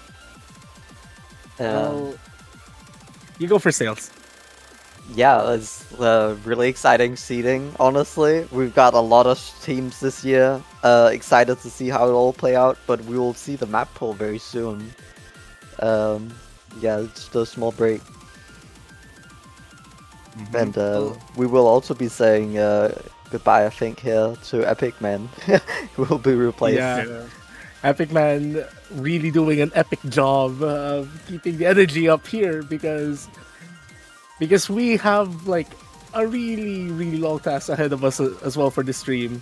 Again, thank you so much for thank you so much for joining us in the booth. Epic Man 2. What happened to Epic Man 1 and Epic Man 0? Who knows? They're in my basement. Sorry. Oh, okay. Anyways, yeah. This was my first ever time commentating for the World Cup, so I'm not gonna keep it too long. I just want to say thank y'all for the opportunity, and hope to see y'all more throughout this tournament in general. As I pass over my torch to the likes of Mifa next. Hello. Hey, hello there. It's actually happy to see that we get to see Epic Man actually commentating finally for a World Cup for the first time around. And even though this is a little bit of a shaky timeline, I guess, in terms of I think in 7-Key World Cup in general, because it's Mappool Showcase is not usually this late. I think even on the status, because it's a little bit of having a little bit of a doing, I think, in the qualifiers, because every team has to play in that as well. So you get to see the showcase in probably at like around 21, 22 UTC at this point. Yeah. Yeah, absolutely. Before we get into the Mappool showcase in just a second, I do want to explain some changes that happened this year about the overall map pool and some format changes. We are gonna be seeing the EX picks in round of 32. We'll have 3 extra maps per pool, so they will be here. Another thing is the match format. Some players might have some questions surrounding it. It's gonna be starting with the protect, then a ban for each team, and then after the 4th map, until the finals pool, after the 4th map, there will be a second ban. So these first couple of picks that you pick in the rounds and your protect are really gonna matter a lot here, more than they usually do. Especially with the second ban coming in a little bit later. But let's get into the first map. Yeah, all right. Let's see what we has in store for now. Is going to be our first pick is going to be more likely of the speed oriented pick. This is Wonderful Paradise by PWHK. This is pretty. I guess if you know that speed oriented pick is pretty much familiar in that range because it's just mostly featuring around stream patterns in general. Not too surprising knowing that the fast BPM lends itself to that.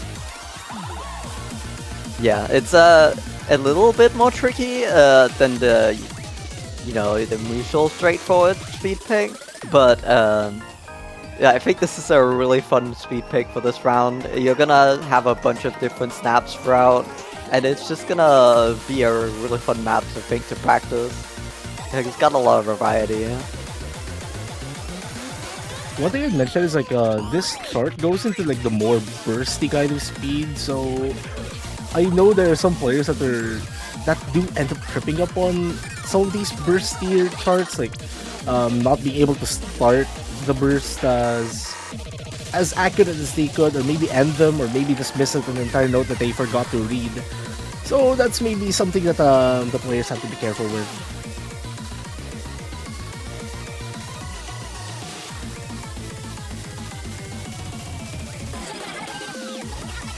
Yeah, and we see here we got a little bit of a small break here before the ending section really picks up here again. We do have a little bit of a BMS ending as the song usually gets more intense all the way towards the end here.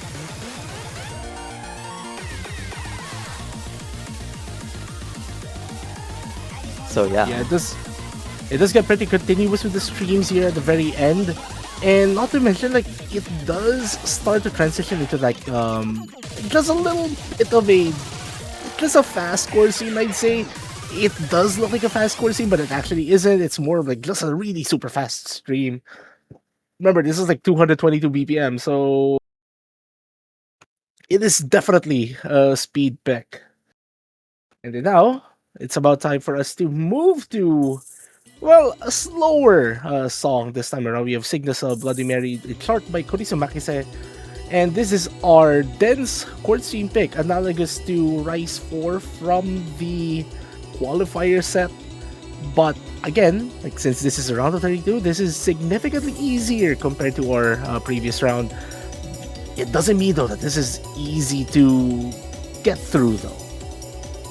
Not to be confused with Bloody Mary by Yoshikawa 45, which is I think one of the qualifiers from like last year, because it's I think pretty much the same style of the song itself, but this is like semi-bracketing at its finest, even on a lower BPM.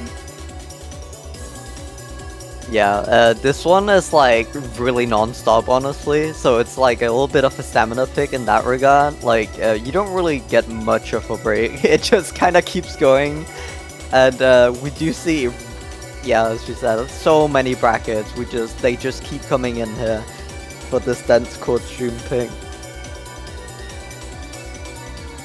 And like, also one thing that I have to mention is like the amount of brackets. There you go, there's like the 434 brackets. Sometimes they do get to like the what do you call it? Like it's a very symmetric kind of pattern of denim brackets, if I'm not forgetting the term right there. Now you get a little break section here, if you could even call it a break actually, because the panels are relatively straining still. Yeah, it like reduces a little bit in the density, but like it still keeps you going throughout the whole way, so there isn't really much of a break, as I said. And yeah, we get right into the ending here with the final stream. It does get a little bit just more showing into the bracket patterns, but I mean the problem with that is I think even with like a bracket patterns like this, I think it's still pretty much harder to control because of the lower BPM in general. Because you normally usually associate core stream with a little bit more faster BPMs in general. But I think bracket in this particular thing is a little bit awkward to hit. I think even in a slower BPM like this. Yeah, and with that, we can move into our next pick, which is a new pick for this round. This is Sayonara Hanadorobo-san, and this is by Sana, mapped by Xneko, and this is our fast chord stream pick. Usually this would only come in later. Unlike the dense chord stream pick, we have very little brackets in this map. It's very flowy from one side to the other with these big rolls. And we do see a 30 BPM increase, so it's gonna be quite a bit faster for some of the players to really deal with. Well, since you mentioned that this particular pick does come up in later rounds, for those who are newer to this one being in the early rounds, the difference here between the dense and the fast chord stream is that the denser chord stream has a slower song and it's a little bit more bracket heavy. The faster chord stream, well, of course, the song has to be faster, but you're gonna see a little bit more, I'd say, stair-based patterning for the chord streams, at least for these earlier rounds where you're gonna see, like, yeah, there you go, as Tails mentioned, like some of these rolls, some of these stairs really within these chord streams. It's just, I think it's a little bit more flowy in general. You normally see like bracket stream being kind of all over the place in general, but this is like kind of like the point A to point B kind of chord stream. You get more stairs, you get like patterns like 1 to 4 and then 4 to 1, kind of descending, ascending type of stuff, really. Yeah, like it's like, I guess you could think of it like a slower Rice 1, I'd say, maybe a slower and denser Rice 1. At least for like these super early rounds, though. Oh yeah, I mean, that is for sure, because knowing that, I think given that the trajectory of faster core stream in general has been kind of this way, I think it's probably not hard to say that even it's pretty much easier to scale, I think, even in the next round later, really. So we're moving on, I think, to the Rice War, which is our, I think it's our core jack pick, and we got Vise by Court Hill x Valorant. You know, if you know the song, you know. So this is a core jack that's running around on 107 BPM, which is, I think, around the same BPM as like the last year's of, you know, like around 24-32. But this is a little bit of a more consistent type of core jack. It's not really that much of a hindrance in terms of sharpshooting in general, but it is still pretty difficult for what it is. Something to note that is that especially later on in the chat, you do see some of the long jacks come in, like some longer jacks, not quite just the 2 long jacks that is pretty often seen. And this is something that you will see in general throughout the pools, is that the core jack pick will introduce more kinds of jacks throughout. Yeah. But overall, like a pretty simple pick. Like there are some small breaks in between, so you get like a tiny bit of time to like prepare yourself if you do get out of the rhythm. So yeah, it's not. I'm really excited to see the scores on this pick.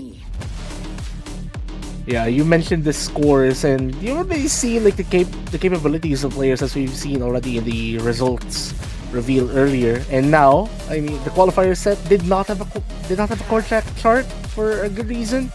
Now we have one, and we know that some of these players are capable of doing really stupid ratios. So yeah, I think we're just gonna be seeing like the contest on the least number of gold 300s. Oh yeah, especially there's no other snaps much higher than 1/4 really, so it's just all the way through, you're just seeing all 1/4. And here we see the long jacks come in here for the ending, making it a little bit more tricky. We do have these like longer jacks mixed in here, so this part will be a little bit more tricky for maybe the teams who are not as comfortable at core jack.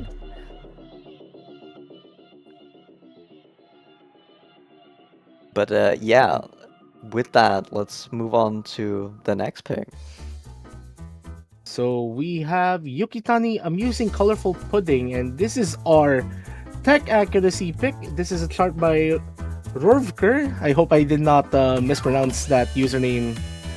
And I think this is their first chart in MWC. Correct me if I'm wrong, Tails.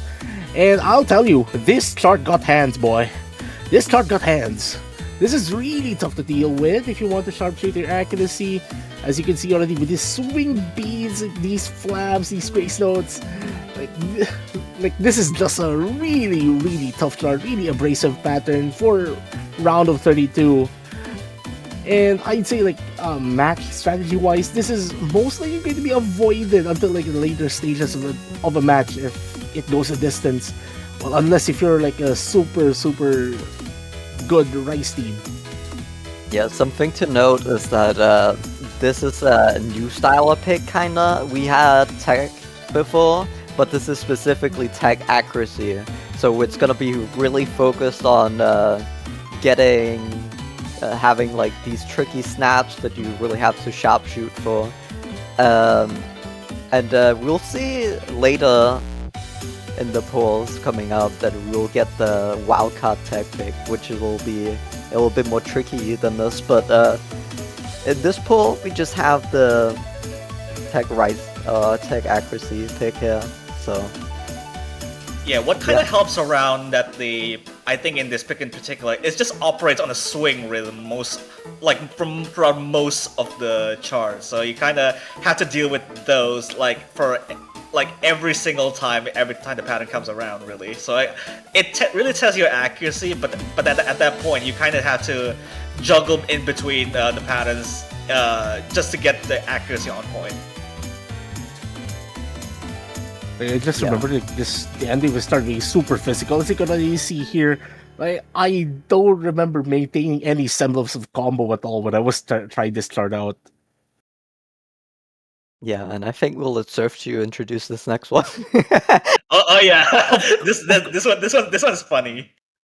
Of course, I have to do LN1 because of course it's a chart by yours truly. We have Hot Potatoes and Evagon Tenshi, Endless Summer. This is our LN release pick on this pool. LN release is finally in the early game of the MWC 7K pool. And this chart is funny because lots of scaling stairs.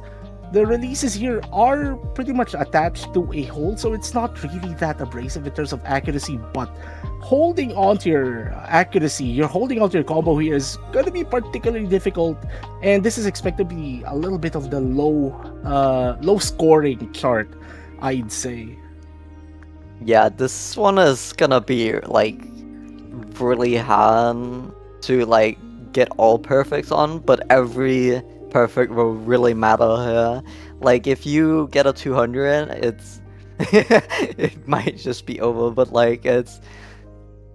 it's just a really tricky map to get a perfect accuracy on overall. If you were to give this to me, I would say that this is most likely gonna be the easiest LN pick, no questions asked for me, because it's just very, very low density. But what it requires is that even then, if you require release timing that high, it's gonna be pretty demanding on the timing on those, especially. Also, you might be pointing out to the star rating of this chart. LN1 and the next chart are known to be liars, especially in terms of star rating. So you better not look at that, especially for the first-time viewers. Also, I gotta give a shout out to I forgot who suggested this song to me during the testing phase for introducing me to this artist in particular. I forgot your username, unfortunately, but the ending here does ramp up in difficulty, but it's basically the same concept from the earlier parts of the chart. So if you've got that part, this shouldn't be that difficult to deal with.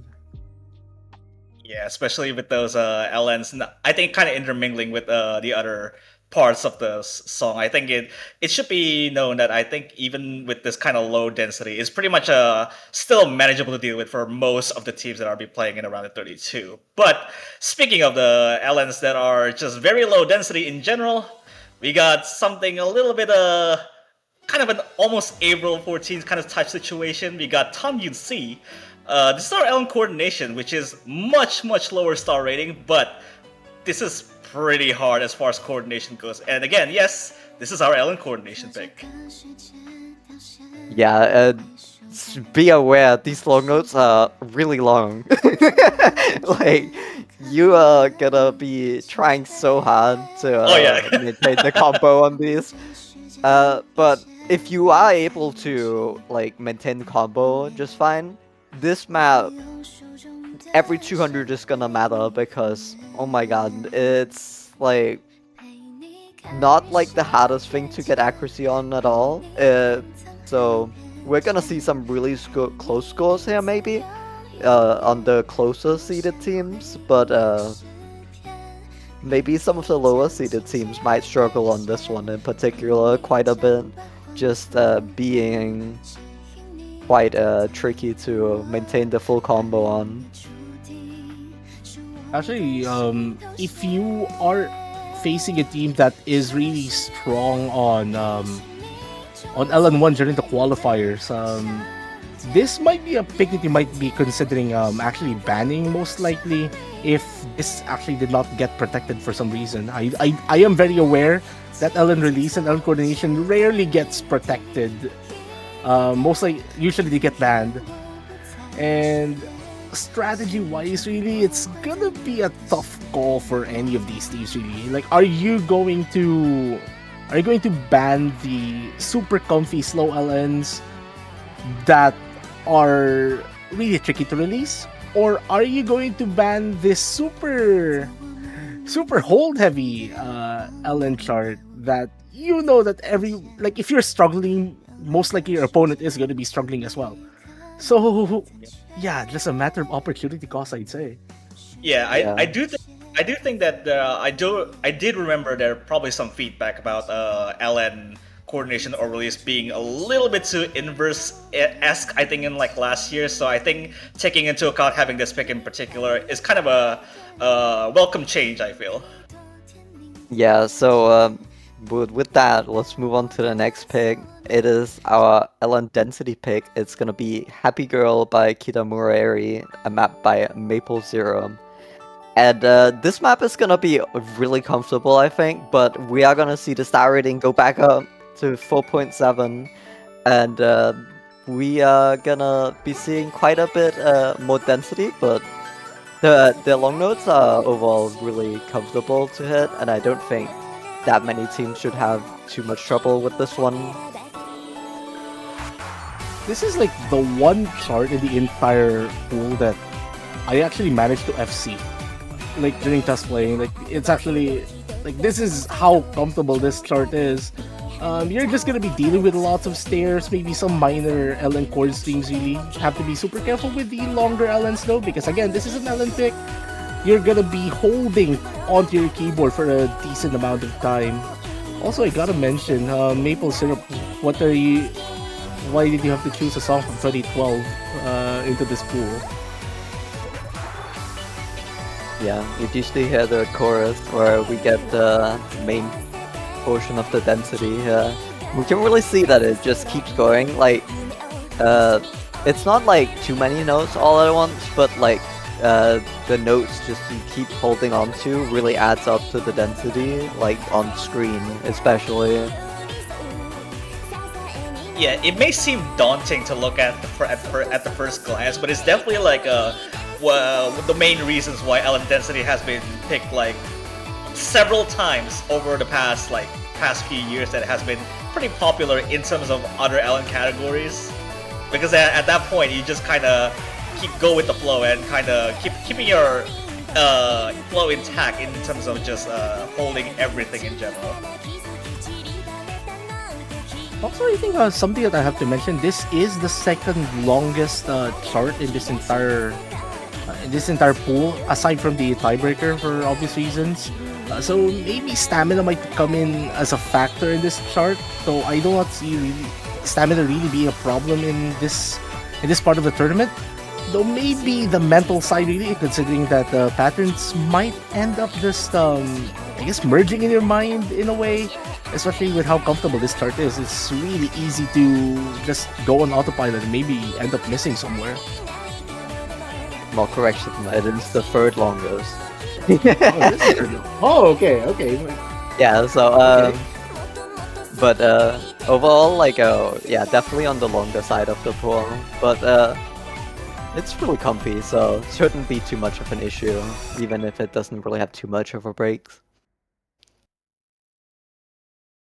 Yeah, all right. That's our mostly our all the longest, except for maybe probably one of them, but we'll get to this soon later. But we're venturing on onto the hybrids, and this is our probably the first sighting of a new charter coming on the horizon here. This is our generic hybrid, Midnight Driving by Yasufichi and Komi Mao. This is as far as generic hybrid goes, this is what you would expect from like most ranked charts that have this kind of similar patterns like this. Yeah, we're gonna see quite a lot of like pretty comfy patterns where it like doesn't have like it's not like too crazy technical, but it does have like this rice stream along the long notes, and yeah, it's a pretty generic hybrid on that end. Maybe I guess the closest you can think of it, like maybe imagine a LN3, but most of the stairs are rice. That's this chart pretty much, especially like as what you've seen. Though there are some twists, those are one of them. Some of those flaps and maybe some of those reverse shields as well. I have to be super careful of those because it might trip you off.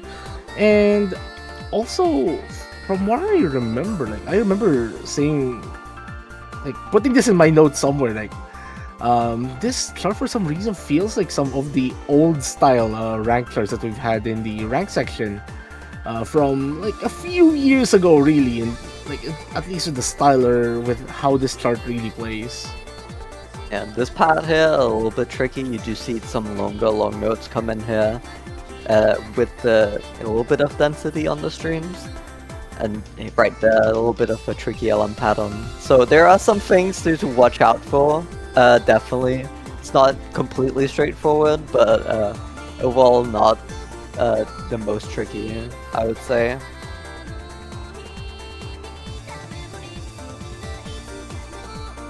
You get more here at the end, just the last little bit of stream coming up. A little bit of a density style here, but yeah.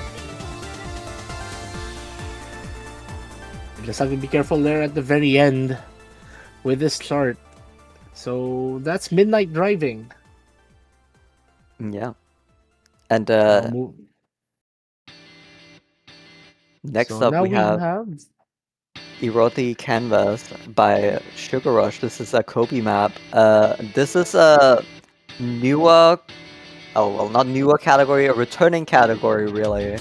This is our fast hybrid, and this one will be a hybrid that is more focused on the rice words. Like the rice is definitely the harder part of between the long notes and the rice section. So we'll see how players are able to do on this little bit faster hybrid pick here. You mentioned that there is a prevalent increase in rice usage for this chart in particular, and I think you could already see some of it here. So being this more of a rice pick, something that all the teams have to be wary of is their accuracy in this chart. Though there are some of these longer LNs that might be disrupting some of your momentum right there. Again, just something for you to be wary of really in this chart. Yeah, something to be really aware of is these like super long rolls here with the vocals, where you're also holding down these long note patterns. These can be kind of tricky to get the proper accuracy on. And they appear quite a lot throughout the map. I think it's just something that you really need to focus on because it's not really that not really much at fault at having so much pattern changes in between. I mean, you get these chords, you get these a little bit of a more Ellen kind of coordination action going on. It's just kind of having to juggle them all at once in one go is definitely a much trickier thing, trickier endeavor that is. And we do see the ending section coming up here. Kind of keeping up with the same kind of density we've seen throughout.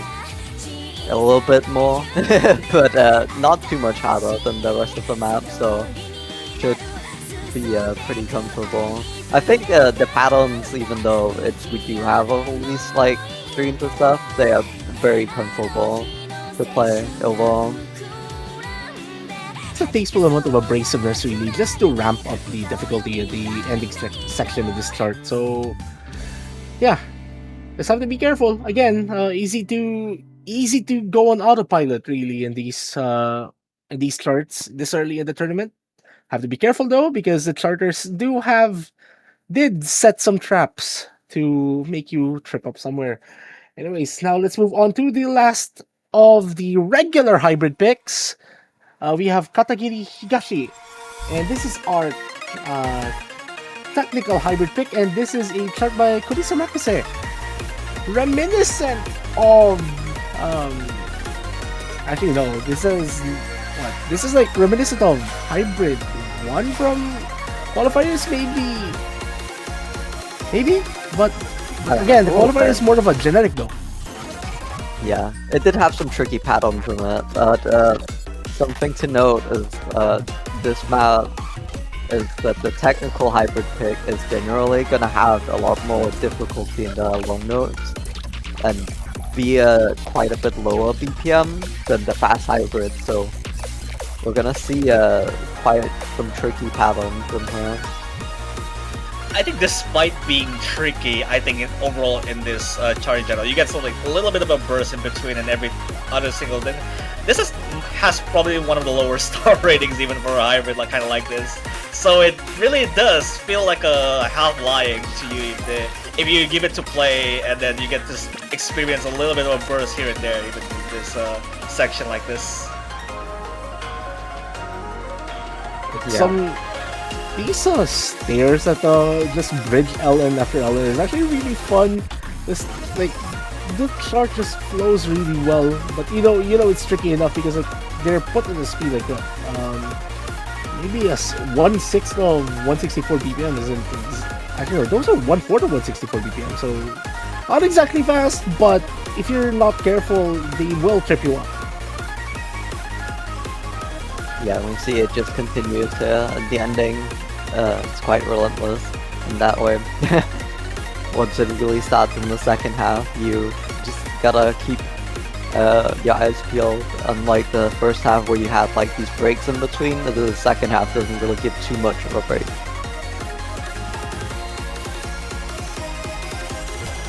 Yeah, and as we are nearing to the end of the last of the regular hybrid picks, and like we said at the start that we got to mention that we have EX picks that are that happened to this early on, even like in the round of 32. So you gotta have to watch out for that because these are options for you if you are not feeling comfortable with that. So we're moving on to the EX1 pick. This is our mix rise on that similar notion to that. This is Abyssal Cosmos by Taba 2.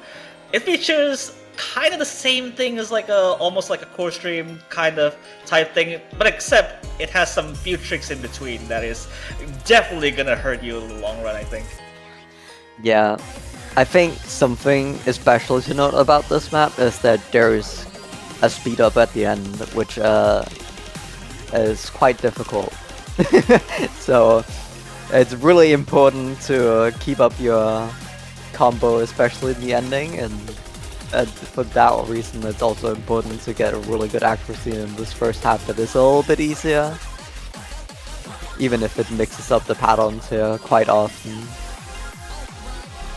Though I do have to say that if you're one of the better ranked teams, this might be a chart that you might actually want to consider picking. even early on, just to get this one out of the way, really, for the most part. But as you guys have mentioned, like the patterning here does get pretty abrasive. You can see here from those mini jacks coming off the fast bursts. And now, like even the brake section has some level of abrasiveness to it. Yeah, it doesn't really give too much of a break, this one. And then we have the big codes right here. Gotta be aware of those, not accidentally miss. Yeah, and getting into the second half, we have some more streamy patterns here. Yeah, getting to deal with a little bit of a taste of rice tree, it looks like. But as I mentioned that even in this kind of pick, if you notice the BPM, it's the highest BPM being 200, which occurs at the ending of it. So a little bit of a speed up just to get you on your toes. A little bit of it gives you a little bit more focus to deal with that too. Yeah. Here we go. Here's when it starts to speed up here. This little burst here. And this part is really tricky, honestly. Oh yeah, This is where the EX starts to come into play right now. yeah. Like look at how abrasive those patterns are. Like yeah, sure, they're looking at single stairs, but there you go. Like that burst right there. You almost kind of mistook it as like a kind of BMS ending, but I think that's kind of the point for most of the Yeah. endings like this. Yeah, and moving on to our next EX pick, we are gonna have Stone Pavement and Signpost by Qualifier, mapped by Long P. This is our LN mix map, and it's gonna be quite a tricky LN map. Like, it doesn't feel the hardest physically, but it does have some really tricky LNs throughout all the way. So it's kind of hard to get like a really good score on. Yeah. And I have to say, like the amount of shields in this chart is quite staggering if you're not prepared for them. So this might be something that you would have maybe give this a run or two before a match. Like if you're a player that doesn't exactly have the time to practice. So we do encourage practicing as healthily as possible, obviously. And this is that chart that definitely needs some level of practice. Though I am very aware that these patterns as well are super prone to mind blocking as well. I am very aware that some of the players actually end up mind blocking shields. So yeah, just have to teeter between those two cliffs, really. Yeah, I mean this is what happens. This is what happens when you combine LN1 to LN3, and on the whole, it's just pretty much well balanced in between releases, coordination, and density, all in one go. Yeah, we see a lot of these like kind of tricky releases where you also kind of have to do a little bit of coordination. So it's like it just like merges everything together, and it's not like too density focused, I don't think, but definitely does test a lot of different LN skills in this one. Especially here, we see some really long notes here. Yeah, despite being 2.5 minutes, this is kind of a point where this kind of drags on you, because the length should be short, should be like the way it looks, but it's definitely much longer because you have to hold on to a lot more of these.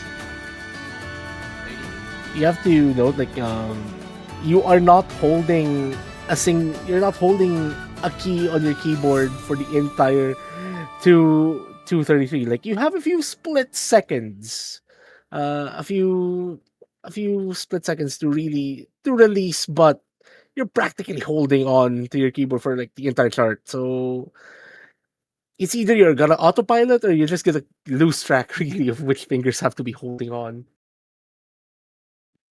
Yeah, Yeah. Right, and next one. Our last EX pick of the pool. This is Sepia by Shiki.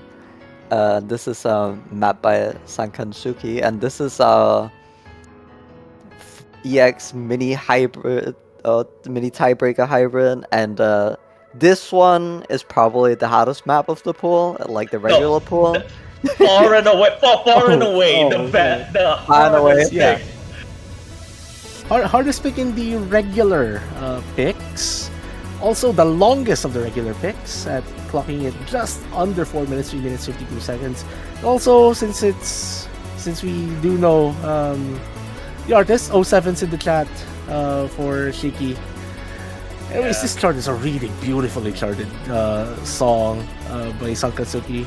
Like, this chart is really expressive overall. And the patterning here, while tricky, is like, it's just fair. Like, if you could call the difficulty of the chart fair, like, this is the best example for it. Yeah, I mean, I think I mean, despite looking like very simple in patterns in nature, even with it at a lower BPM, if you take a look at the charting style that Sunken used in here, I think Sunken in general has been kind of prolific in doing unconventional patterns. Like some of the we saw a lot of the mini jacks in the core stream and a lot of shields. So that's kind of the main thing going around in this chart, which is it's exceptionally difficult to deal with. yeah, something to note is that this is kind of the Hanarashi equivalent of the pool, where it's the longer pick and it's does require quite a bit of physicality. So I can see some teams wanting to ban this just purely because this one is not maybe the most comfortable thing for them. Again, it's a matter of opportunity cost because there's like a lot of ban-worthy charts on the other parts of the pool, so you gotta pick carefully. While God, you do get a second opportunity to ban, you do have a second opportunity to ban, as Dales mentioned, but that second ban is gonna come in like, super late into the match if you're down at a certain point. So gotta make that first ban count, obviously.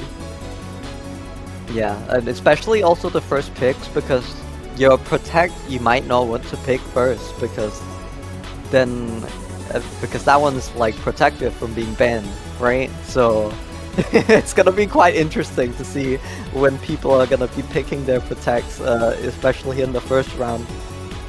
Oh my gosh, that corn stream with Yeah, mini yeah. jacks.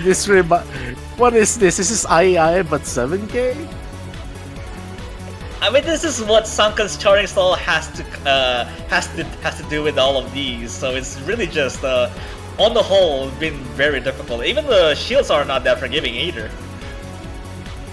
Again, as I said, like if you this chart is like Sangatsuki's charting style is really just hard but fair.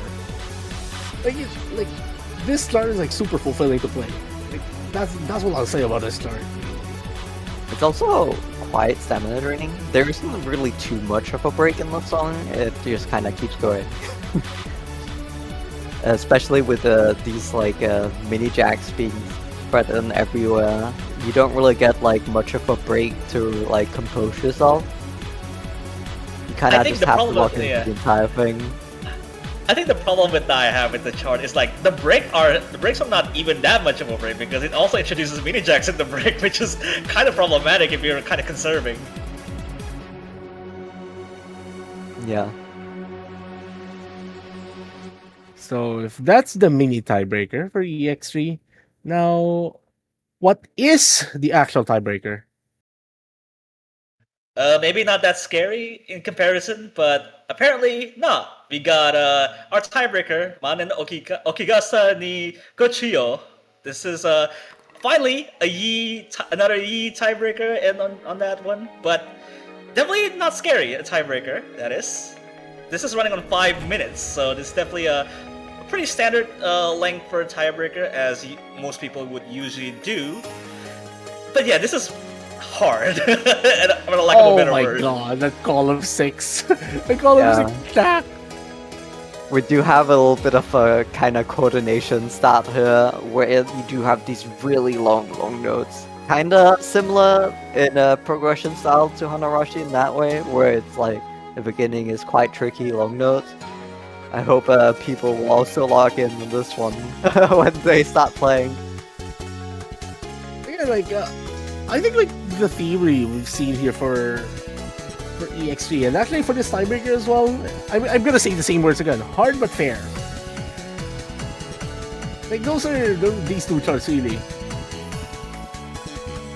I think it's pretty easy to distinguish the sections in between. It has some very distinct patterns and that are just stood out the most. I think in terms of per each section. I think in general, like you saw the hybrid section that are just more generally on the technical side of things, but now a little bit more density on this section too. So maybe there are some pattern switches in each section, so that it's kind of distinguished in between. Yeah, we see a little bit of chord stream there going into some more long note style patterns, and then straight into a kind of tricky speed section here actually, with some really fast patterns. So yeah, it just keeps changing up.